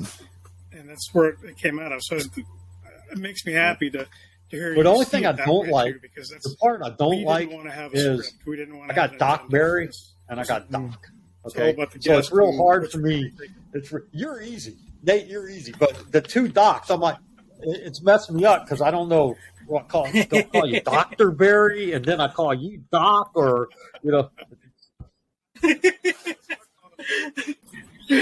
Right. start calling him Doc B in our text messages. He's because always Doc for the rest of his life. And we said Doc also. It's like when I got promoted to Gunny. They said, Sergeant Majors told me, he said, if you never get promoted, he said, for the rest of your life, you will be called Gunny. And I said, no way. And when I got out of Marine Corps, nobody called me Gunny. Then I started hanging around vets again, and I'm like, God, I got a name. You know, I got a name. It's Mike. It's called me. Oh no, Gunny. I can't call it. No, Gunny. No, Gunny. That's why the Doc and Doc and Doc and Doc. Well, Yeah.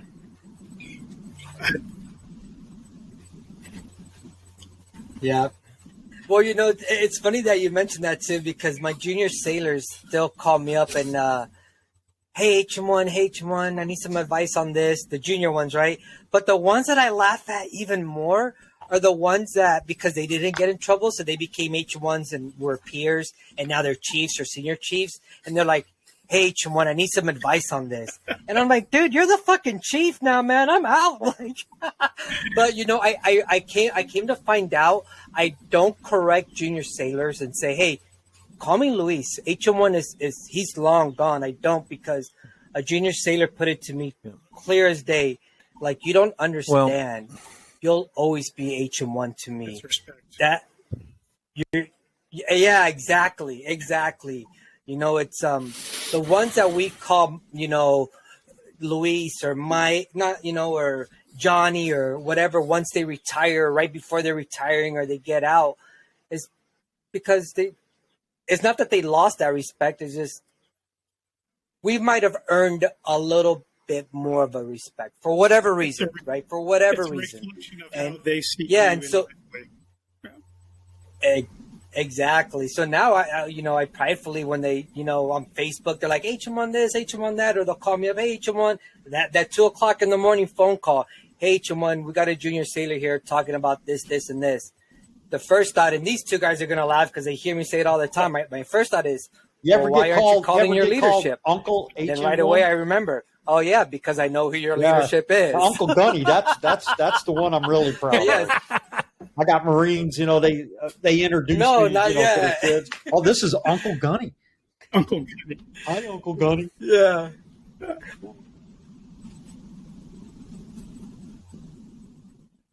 Yeah. Well, it reminds me of that movie, We Were Soldiers Once, when the sergeant, Colonel Hal is talking to his men, and he's talking about, you know, in Native American tribes, the oldest one is called Grandpa, right? Something like that. And the sergeant major, he's all like, I dare any of you fuckers to call me Grandpa.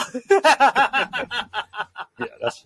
Well, I haven't gotten the Uncle HM1 yet, but I have heard of other. When I met you guys on that other website, they started calling me Doc Barry, and they knew I never saw combat and that I wasn't a corpsman.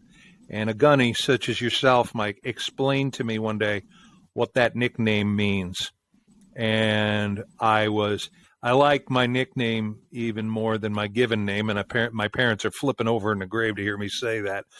But even with Nate, when Nate and I started doing, you know, hanging out all those years ago, I said, will you call me Andrew? And he said, no, that would be weird. You're always Doc to me. And I'm like, okay. So that's your first name, Andrew? Yep. I thought it was Doc. You take care of Marines or Doc? Yeah. It's not Doc. And you know, and I call him Doc Barry too, because when I came in and I was sharing this with the new corpsman at Corps School. I just was there in June last month. You know, we were trained that we're going to earn a title of Doc, and men and women spend 8 to 10 years in school to earn that title. So you need to wake up every morning to earn it. So I call Doc Barry out of the respect of knowing the amount of schooling and knowledge that he has, right? Like I called all my doctors in the military. I would always call them Doc too. Like, hey, Doc, because I understand that knowledge. So for me, it's from a different spectrum, right? For Nate and Mike, it's Doc because, you know, the Marine Corps mentality, and the Navy, the blue-green team that we have mentality, right? For me, that side of Twice Doc because I'm giving it to Doc you, Barry thank you. is Twice my because I'm a respect out of the fucking fact moron. that he That's why. holds the true title of doctor, and I just get the honor.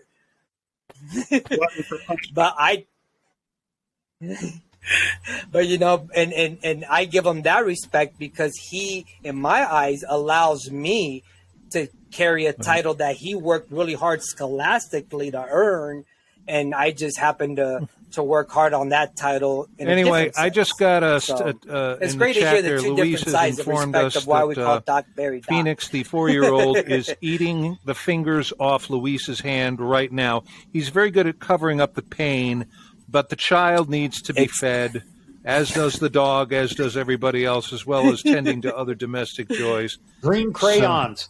That's the best thing. Right. The green ones. Yeah. Anybody. Yeah. Right. Well, that Marine that invented edible crayons. Oh, And that probably came out of a conversation just like idea, this. huh? Yeah. They're all sitting He's around, sitting a bunch back of Lance enjoying Corporals. life like, yep. I'm going to become a millionaire. I'm making edible crayons. It sure It's did. very Freudian. Hey, gentlemen, that's very Freudian. It comes from the edible complex. And with that, there he we is. will hang up. But- Yeah. We will hang it up for the evening. We've been at this for over 2 hours. Thank you, Mike, for coming along with us. And Dude, it's an honor. It's an honor to sit here and share this conversation with you guys. It really is. Thank you. come so back much. again, please. Yep. Come back again, Mike. It's Well, awesome. thank you. Yeah, 2 hours goes by like that. Yeah, and you don't have to wait for us to reach out to you. You can always go back to that the link tree, Yeah. the link tree link that we've got, Yeah, linktree / 2 docs 1 Like I grunt, said, I'm retired. and just go on there. And if you want to come on again, just sign up on the guest thing and let us know, and Yep. we'll let you know. Yeah. And anyone else out there too. Anyone else out there that would love to share their story. It doesn't, don't think that your story does not have value, because I'm pretty sure someone out there will hear something and will be able to relate to you. You don't necessarily have to have been in combat. Trauma is trauma. Serving in the military or a first responder, still serving, whether you served, one enlistment or you did 30 years, doesn't matter. We would love to have anyone come They can on hear him in and share Montana their for story, crying out so loud. That way we can I'm keep telling you, that spreading green joy crayon and hope. shuts them up every time. Did you hear him? Yep. Good night, all. All right, gentlemen. Well, y'all have a great evening. It's been a blast as always. All right. Bye. Good night, everybody.